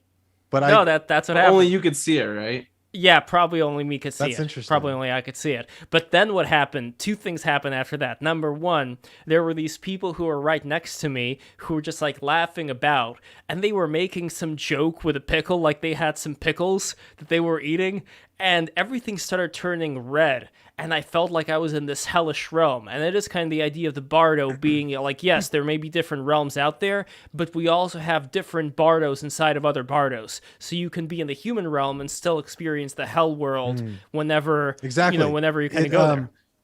People call it my own personal hell. People say stuff like that all the time because it doesn't matter, how many comforts or how beautiful nature is that you're living in. If you have pressures, spiritual pressures, relationship pressures, emotional pressures that make you feel like you're in a state of hell, then you are. Heaven and hell is just as much a state of mind as it is. I think it also can be a place too, to be fair. There's like dystopias and like I'm saying, this matrix of the mind would be equivalent to a hell. But or if you get reincarnated in the factory farm. Sure. Yeah. That's as close as to hell. Yeah. Yeah. But then what ended up happening was out of that came this model who modeled for Antifa, who had this red hair, dyed red hair, but still red hair, beautiful big plump breasts, some tattoos on her shoulder. And she came to me and it almost felt like one of the rabbis, like one of the Hasidic Jews there summoned her for me. And she just came in there and we started talking, and later on we started making out. And that was a very interesting experience. Wait, you meet out with an Antifa girl? Is that what you said? She also said she was a witch. Oh. But yeah. The devil takes many forms. Exactly. He wouldn't be so successful if he wasn't so tempting. TikTok witch, yeah, and in the end, nothing really ended up happening from that relationship. But not relationship. It was just a one day. She was she literally looked like you summoned her. Yeah, she literally looked like a succubus from Symphony of the Night. But you blamed it on the rabbis. I think you summoned her. I don't know. Maybe blame it on the Jews. Why not? Blame it on the rabbis. It felt like they were giving me some magic shit happened. No, I think they had something to do with it. I think they were maybe testing it was your me. inner rabbi that summoned her. Exactly. Yeah, the inner rabbi that I saw in the dream. So yeah, that was pretty much the entire thing. That's my psychedelic story with the Hasidic joints. So that's pretty cool. There we are. That's awesome. Thank you, man. You guys are all awesome. You guys are amazing. I would love to do this again. Yes. This is a fantastic show. Let's go on to Super Chats right now. Let's see. And by the way, all the people who are listening to this who don't really know what the heck Break the Rules is, who came here from Glink, Slush, or Gush. And by the way, I want to talk about Gush as well, about your podcast. But anyway, for all what is this TikTok doctor thing that you got ratioed for? What happened with that? Some Dr. K. Yeah, who is Dr. K? Give us a quick TikTok tour. doctor. Sorry, not TikTok. Twitch doctor. TikTok. There's plenty of those, and they're all ghouls. That's a TikTok good term. doctor. That's gonna happen. That's already a thing. Yeah. It must be TikTok. Yeah, there's TikTok doctors, and they're all terrible. But, I'm guessing you're not familiar with who Dr. K is. I think I've heard of it, but he's a psychologist. What is he? Dr. K is he's in his own words a Harvard-trained psychiatrist. It streams on Twitch. He does a lot of mental health advocacy. He talks, he just talks about a lot of stuff, and he also does these one-on-one stream sessions or talks with public personalities, usually Twitch streamers, sometimes YouTubers or whatever. And these talks are very similar to therapy. He uses therapeutic techniques according to other psychiatrists. They would, in their own words, he uses therapeutic techniques. And he often dives into traumatic experiences, and he sort of speed runs therapy over the course of one session, sometimes two, very rarely more than one though. And he just kind of became a sensation. He blew up when he first talked to Recful, and it was very emotionally intense. Yeah. And and my video Pokimane as well, right? What's that?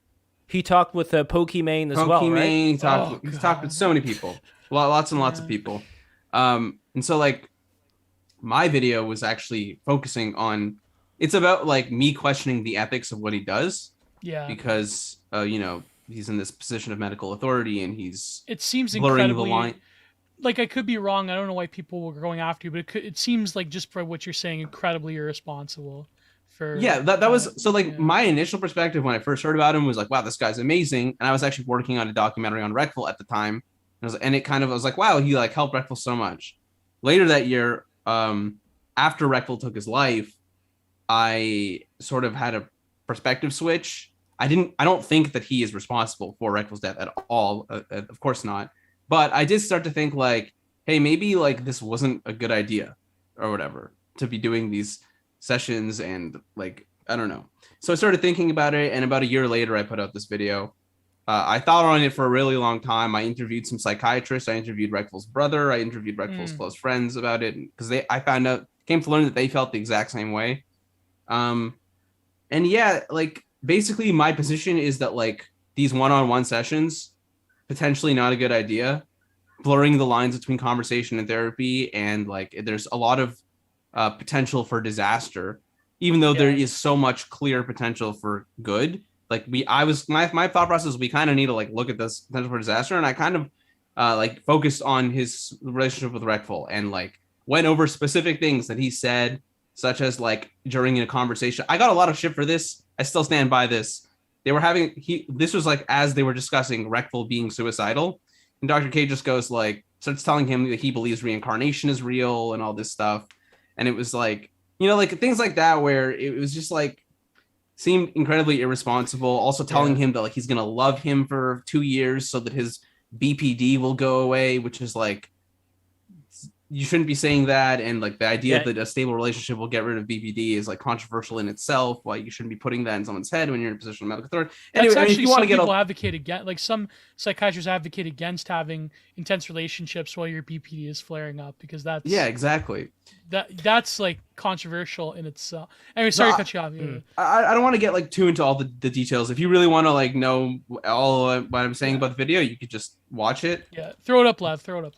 But yeah, I got a lot of shit on people. People really were upset with me for making the video. They think that I just did it for clout, and they think that like, why would you say something negative about the only good thing on Twitch? My head can wholesome Twitch psychiatrist. Yeah, what I've come to understand is like there are some people who are upset because Dr. K helped them, and I'm criticizing Dr. K. I'm criticizing their progress.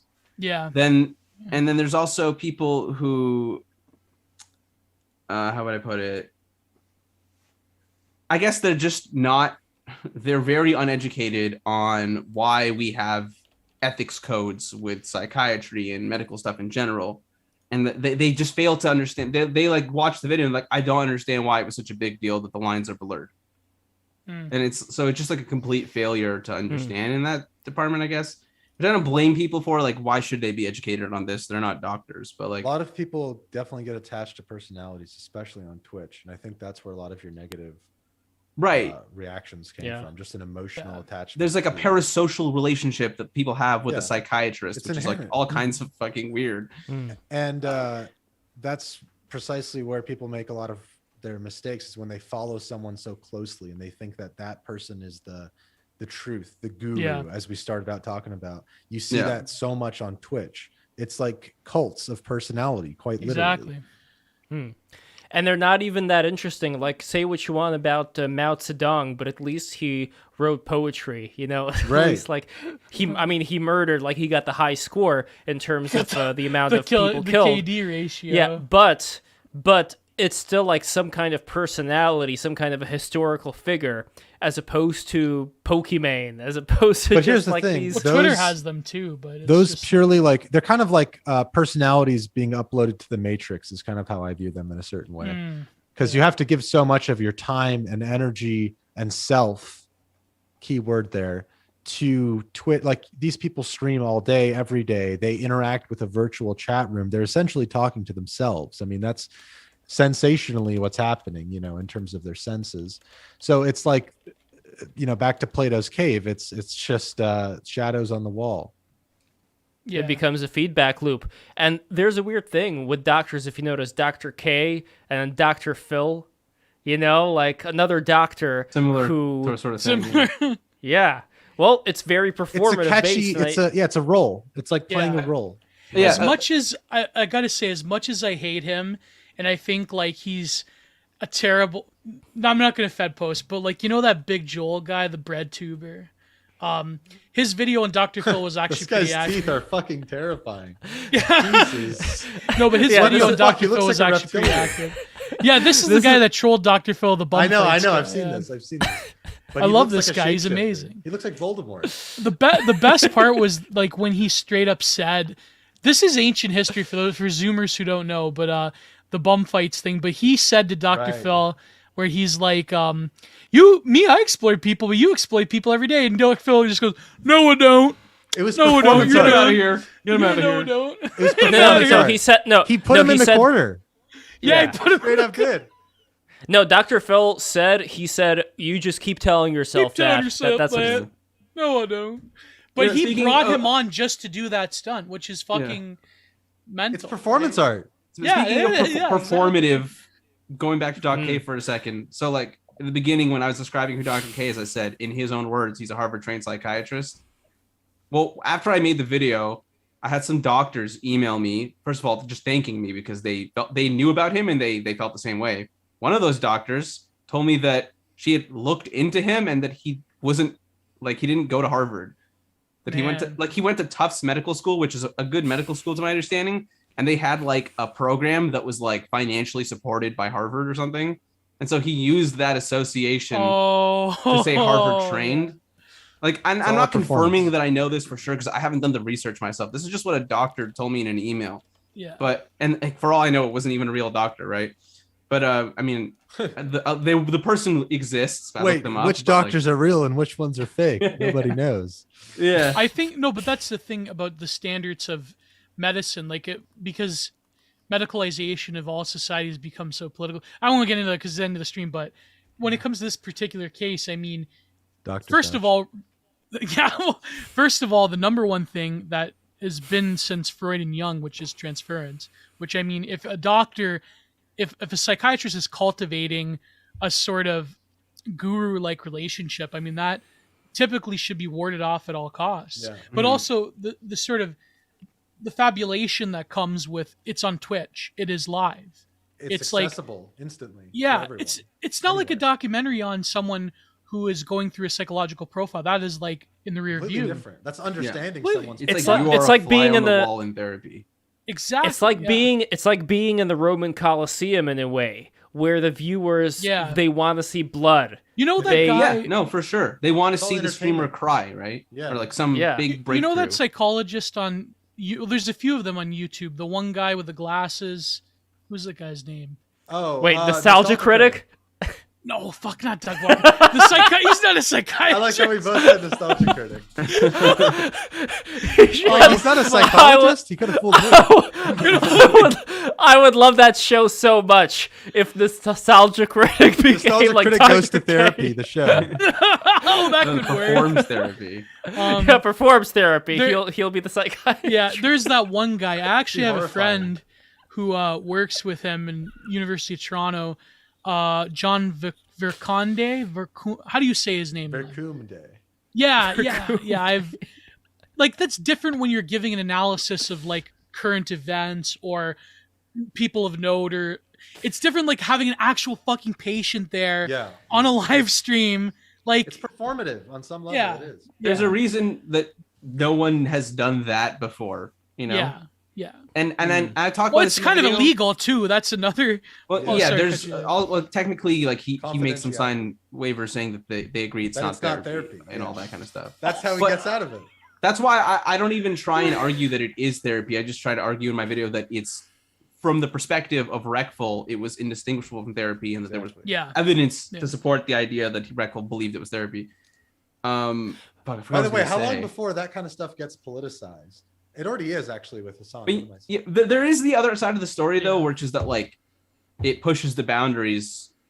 I mean, it's like human limit testing, but like there are benefits to that, right? Yeah, it's like cinema verite as well. The guy who invented it, he didn't know what the fuck he was gonna unleash upon the world. You know. Right.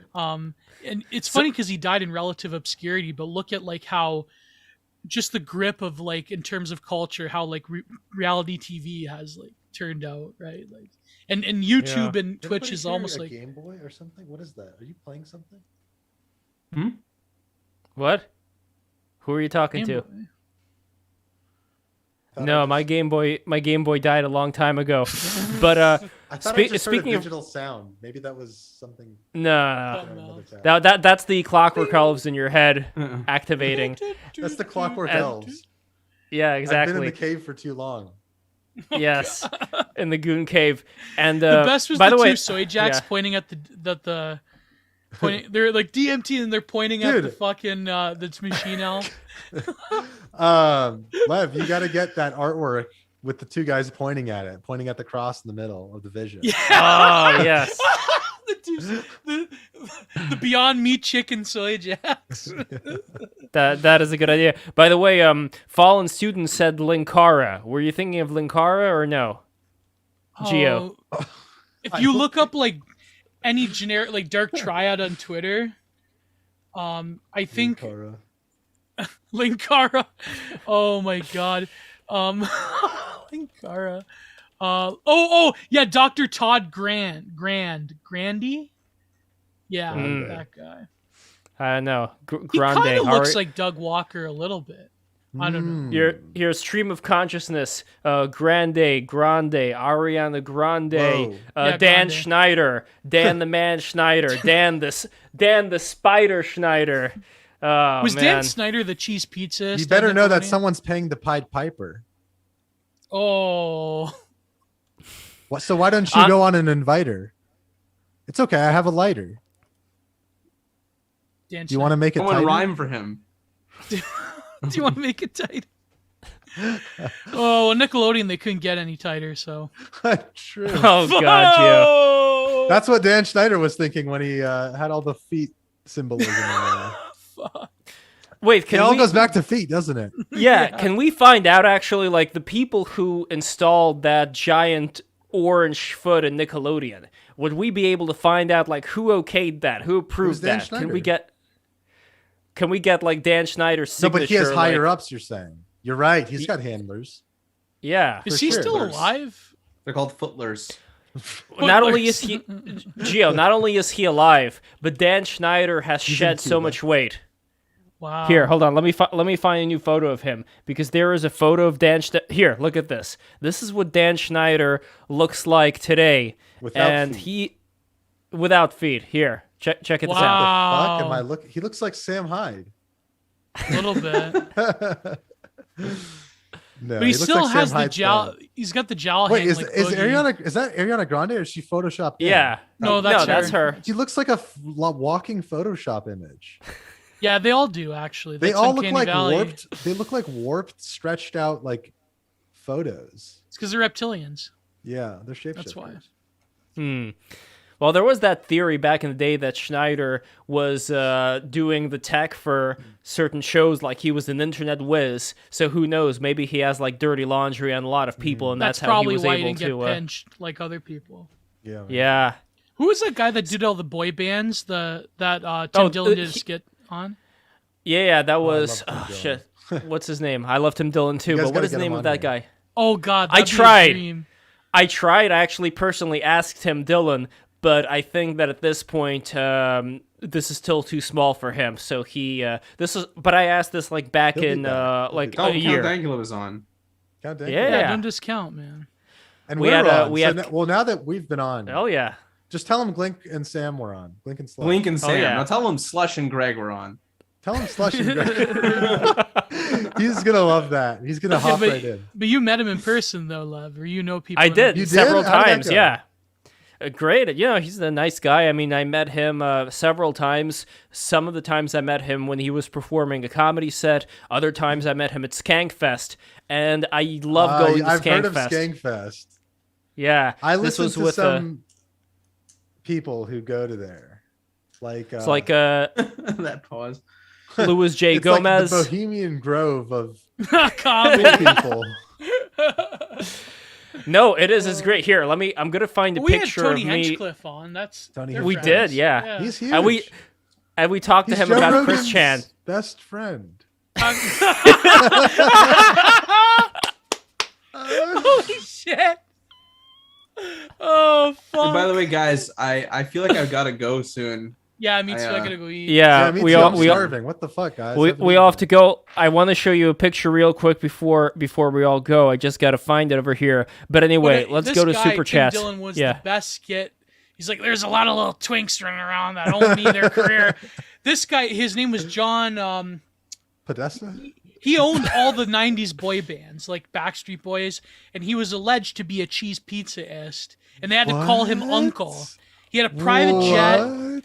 Yes, he had a private jet. He produced all the boy bands, like NSYNC, and... his name is Lou Pearlman. Lou Pearlman, yeah. Pearlman, I have heard that name before. And they had to call him Uncle. Everyone had to call him Uncle in the bands. Like, dude, here he is. Definitely did some stuff.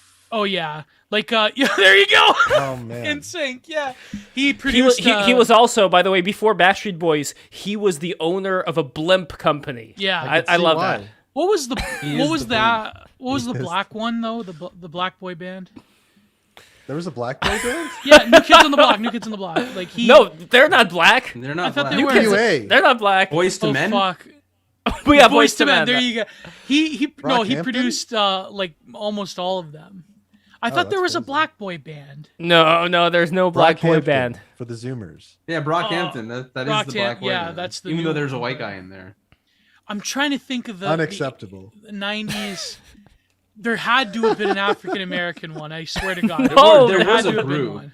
I The don't know if I'd call them NWA, a but they're not a band. boy band. They No, were more no, of a no. man Like band. they were trying to like make the boy That's why it's band Boys culture. to Men. That's why it's Boys to Men. The boy Right, bands right, are not right. for Boys to they've Men. gone to They're to for to, the to the men. boys.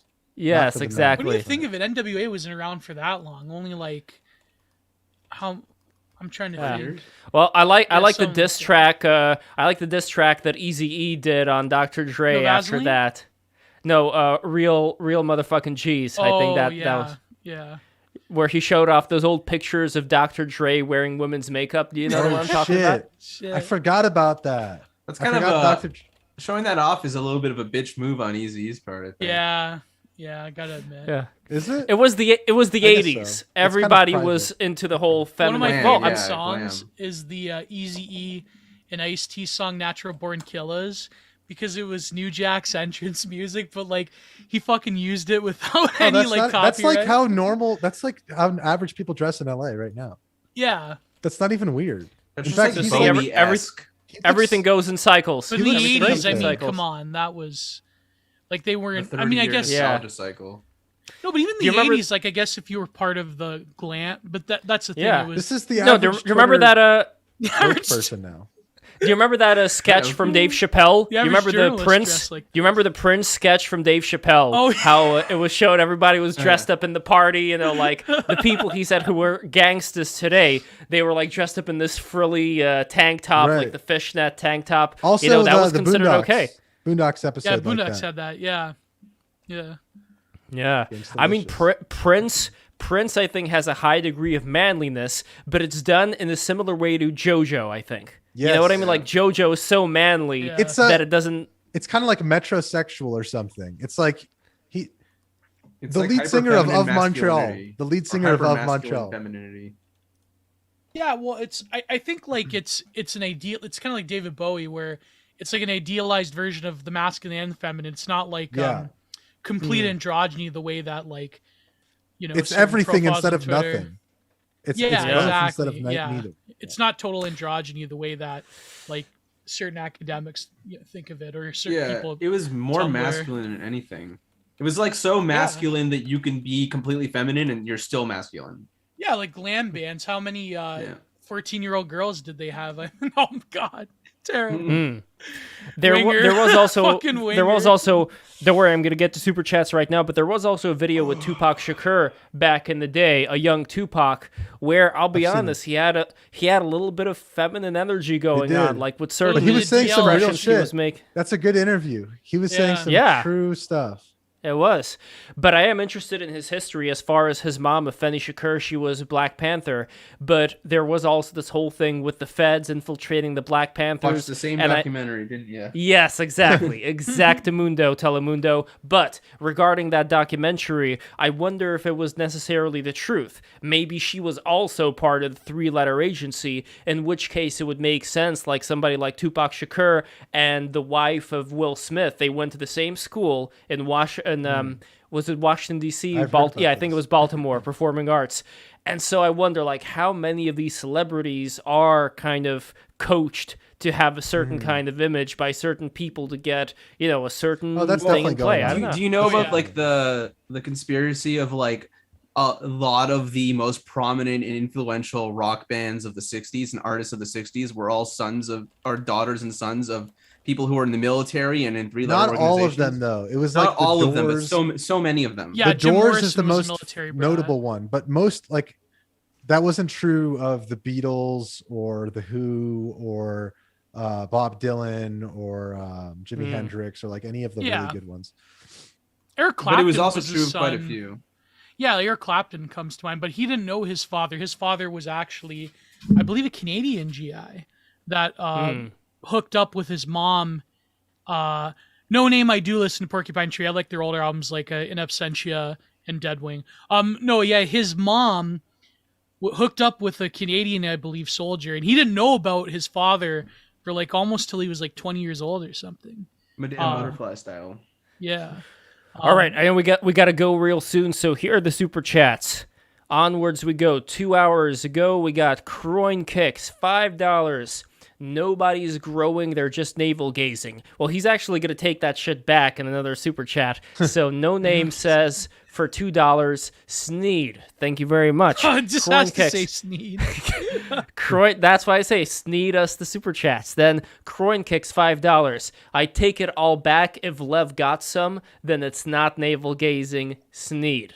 There we go. Croin Kicks, So, what are you talking it all about? Lev comes had full a circle. few. Lev is a pussy slayer. What the fuck are you talking about? I had my fair share of He had relationships. two Japs. He had a Chinese. Oh, Geo, He had- come on. He had. Are we in You like the 1942? Asian Sorry, What's girl? going on? Japanese. Sorry. You like the Asian girls, I see. He had an Indian.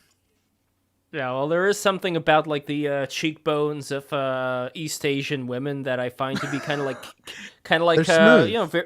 Yeah. well, kind of cat-like. You know what I mean? Like They're very sort feminine of like, in a way. yeah. Yeah. And I think that cats are Snead. also feminine. You know what I mean? Like Yeah, they are. yeah. Cats It's- are feminine energy Yeah. and dogs are male energy, and they're both great. exactly. Yeah. They are both great. I'm One more of a completes cat the other. person. Yeah, well, you know what they say, Geo, a cat is fine too. And last super chat of the day, $5 from Vicious Canid. Geo, if you like Cynic, oh, I definitely agree with this. Geo, if you like Cynic, you should check out Exivicious. Oh no, I don't know what this is, but the second part I agree with. Exivious self-titled album. Also, Lev, this is the part that I agree with. Also, Lev, did you get Chomsky Honk from Xavier Renegade Angel? Yes, I did. Chomsky Honk, one of my favorite new insults. Have you guys seen a Renegade Xavier Renegade Angel? Yeah. Yeah. Oh, Slush. It was always well, Slush is Canadian. That's why, because it was always on late night at like 3 a.m. on Adult Swim, way past when I should have gone to sleep. And I was like, Yeah. what the fuck is this? I remember didn't get watching that Wonder good shit. shows and like, was it YTV After Dark or I forget, but like the same people who made Wonder shows and made Xavier. Okay. Yeah. Wait, But are you no. Canadian? Yeah, man. Where are you Okay. from? I'm Toronto. Oh, no fucking way. Are you from Utah. Toronto? I live near Niagara Falls. Okay, we're not that far. I know. Tor- man. Tor- Toronto, the good, home like of a- naked news, including home of Hey. a particular. We're at the end of the street. Do not mention that one girl from Naked News, please. No, Lev. Okay, there's this girl who used to do Naked News. This Greek woman. Lev stalks her on Instagram, goes through hour-long crawls of all of her social media, including her parents and everything. Her name was Pantos? Don't say it. Don't say it. Why are you Sorry, saying her sorry. name? Christina All right. Patelos. That's it. Oh God! Why are you saying her name? Jesus Christ! Okay, well Wow. now you know. Okay. Cat's out of the bag. Cat's out of the bag. It's a recurring thing on BTR. Yes, no, it is a that's recurring... crazy, Slush. You're in Toronto, man. Fuck. I want to bring her on the show, by the way. So far, she has not replied. We didn't do the Wim Hof breathing. I don't have the energy for it now. The best. Okay. I'm dying. Yeah. Fair enough. She just does one of these multi-level marketing things right now, and I'm all like, you could promote this on BTR. Yeah, Come on, BTR. He should post it on her personal Facebook, this drop shipping link, and Lev just goes in, hey, do you want to come on the show? I don't know why I find this so funny, Lev. You just went for it, straight up. Yeah, her person, not her public, personal. No shame at all. And not only that, but I sometimes you gotta sent her. just go for it. But I sent her a DM saying I would love to talk about the Naked News years and all the other things you've been doing since then. It would be interesting. It would. I'm just saying, like, in try general. again. Yeah. No, in general, like beyond this, seeing her back when I was in college, beyond any of those kind of like psychological remnants, just having somebody like that tell their story of how they came from like this traditional Greek family and then how they found themselves in the midst of club culture. Because she's like with these muscle-bound people named DJ Germs. And Diesel. Like some... Yeah, it's Diesel, exactly. And like these Guido people who founded Naked News. Who founded Naked from News. Woodbridge. And how she went from that position to being how she went from a traditional Greek Orthodox home to being in that position, and then like where she is right now, just crying. Yeah, maybe it's not sad. Maybe it's interesting. Maybe she has an interesting life. Definitely, there's some tragedy involved somewhere. There's something after the stream. I'll show you a little GIF I made. But anyway, this is the end of the stream. Thank you so much. Thank you so much for watching. I mean, we could do the Wim Hof method, but it's too late right now. We'll do it in person for the next podcast. Yes. Hell yeah. All right. Heaven yeah. All right, guys. Thank you so much for watching. Patreon.com. This is the last thing. This is the last thing that I got to promote. Patreon.com. If you become a patron, you are going to get a lot of great stuff. You are going to get... I am serious, by the way. The people who are watching this right now, I'm looking at your eyes right now, and I know that your inner being, your God being, is telling you, become a patron of Break the Rules today, because we are going to go extremely far. We have just begun the fight right now. Despite the algorithms, despite anything, we've been growing like crazy thanks to your help, and we bring everybody together. We had on Styx Hexenhammer 666, with Jessica DeLoach, who worked for Pete Buttigieg's campaign, who was part of the Democratic, she still is part of the Democratic Party. That was a mental snuff film, that stream. Oh my By God. the way, if you guys ever have philosophical debates or whatever, I would be very interested, because I don't really often debate people, but it is an I love it. thing. Me. Yeah. I would love to do that. I mean, let me know which particular subjects you will be interested in debating, and I will do that. By the way, here's a picture of me and Joey Diaz, and I just had this randomly on Facebook there, but he's a good guy. Anyway, when you become a patron, you are going to get a lot of great stuff. You are going to get MP3s of the episodes after they come out before anybody else does. You are going to get Patreon-only episodes where you as a patron can actually participate in the episodes, and we have it pretty often that when we have certain streams, we'll invite patrons on as well. If you want to come on and talk with particular people, you are going to get a chance to do that. As I said before, you can post images into the chat over here and, viewable to the entire world, again, within reason. And when you become a $20 patron, you are going to get a beautiful magnet from my father, Alexander Polyakov. He does the best magnets. I know, Gio, can you do like a Trump impression? Like how would Donald Trump say, one of the best illustrators, like the magnets, truly amazing, the best. One of the biggest magnets. The best. Damn, it looks like you're getting absorbed by the sun in there, by the way. Huh? Me? Getting absorbed by the sun? Yeah. Oh, I triggered some sort of digital sound in my room. Oh, Today I was watching... You heard the digital sound too. See, yeah, I'm not crazy. Right now. I heard it from you. You know what it is? I think it's Havana syndrome. Look it up. That's what's probably going on with you. We all have. We're gonna get banned on YouTube for that. Oh, God, so here's the $20 tier reward. Here's an example of some of these beautiful magnets. So my father Absolutely. My father makes these, and here is for all the Styx fans. I want to show this off 1 second. Here is the beautiful wooden dragon. Styx just got this one in the mail a couple of weeks ago. Hold on, it's loading. It's a big picture, but it'll be well worth it. Here, let me try it again with the second picture. Here, look at this magnet. So my father made this beautiful magnet. No, it's not a magnet. This is like a big wooden piece. But it can also be like a small wood magnet as well if you do the $20 tier. $50 tier, like he'll be... Ouroboros thing in the middle there. Yeah, well, that's Styx's symbol reinterpreted in this form. So $50 would give you something pretty close to this. $20 would give you like a smaller version that's made out of wood as an actual magnet, and it's very, very beautiful. I guarantee we need certain goods that resonate that aren't just you missed made $30 in a factory. Oh, no, I'm going to get to the $30. Don't you worry. Don't you worry, Gio. For $30, we are going to have an exquisitely beautiful print from Giovanni Pennacchietti. Let me look up the print right now, because I usually put it where it's only... visible to the chat. Yeah, it's only visible to the chat. I got to find it right here. Is this it? I think this is it. Hold on. Patreon print.mp4. Maybe this is a code word for something else. Here we go. There we are. Okay, take a look at this. Window GF series is 1 of 5. If it's a small one, I'll give you 2 though, because there's 2 smaller ones. Oh, that's cool. Yes, this is very, very beautiful. Wood block. And $50 patrons, like I said before, are going to get all of the above. Plus, you're going to get like a custom prints of thumbnails that my father painted upon request only. You are also going to get the Warhammer 40K figures from Jules P. Hamilton, beautifully painted. And you are also going to get another painting from Gio in the Bob Ross style. And I think that's pretty much it. But we're always having new things. I'm in talks right now with a certain Brazilian company to be our sponsor. Wow. So I'm not going to say anything else. We'll see what happens. I know you got some ties in Brazil, Gio. But anyway, guys, this is it. Thank you so much first of all, plugs. Once again, you forgot the most important. Yes. Go to Slush TV.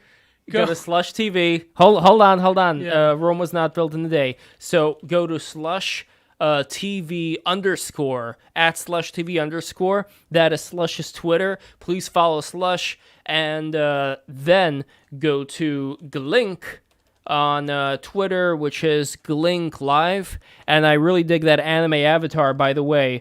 Who painted that? My brother drew that. He also made the painting that Pokemon. Nice. But he drew that to symbolize. It's kind of like the character from Fooly Cooly, Naota, the kid, but it's just like a different version with a third eye and stuff. That's cool.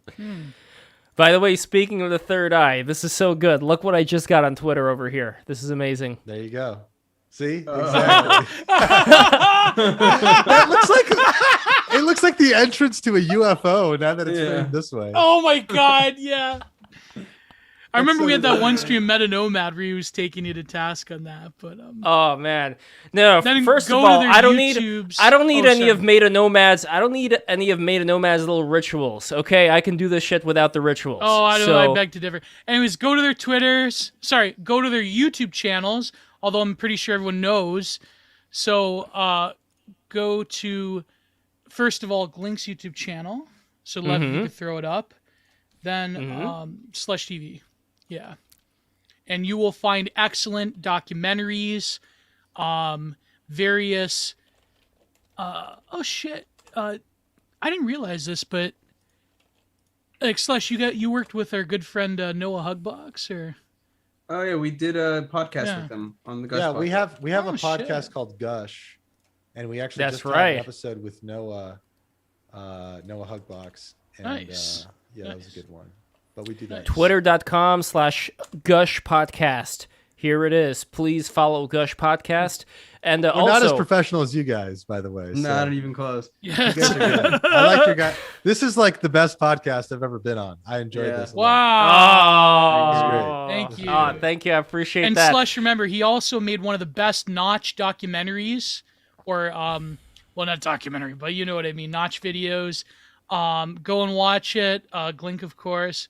Always great content. I also like how you said that in an Alex Jones voice. That was very nice, great Gio. content. Yes.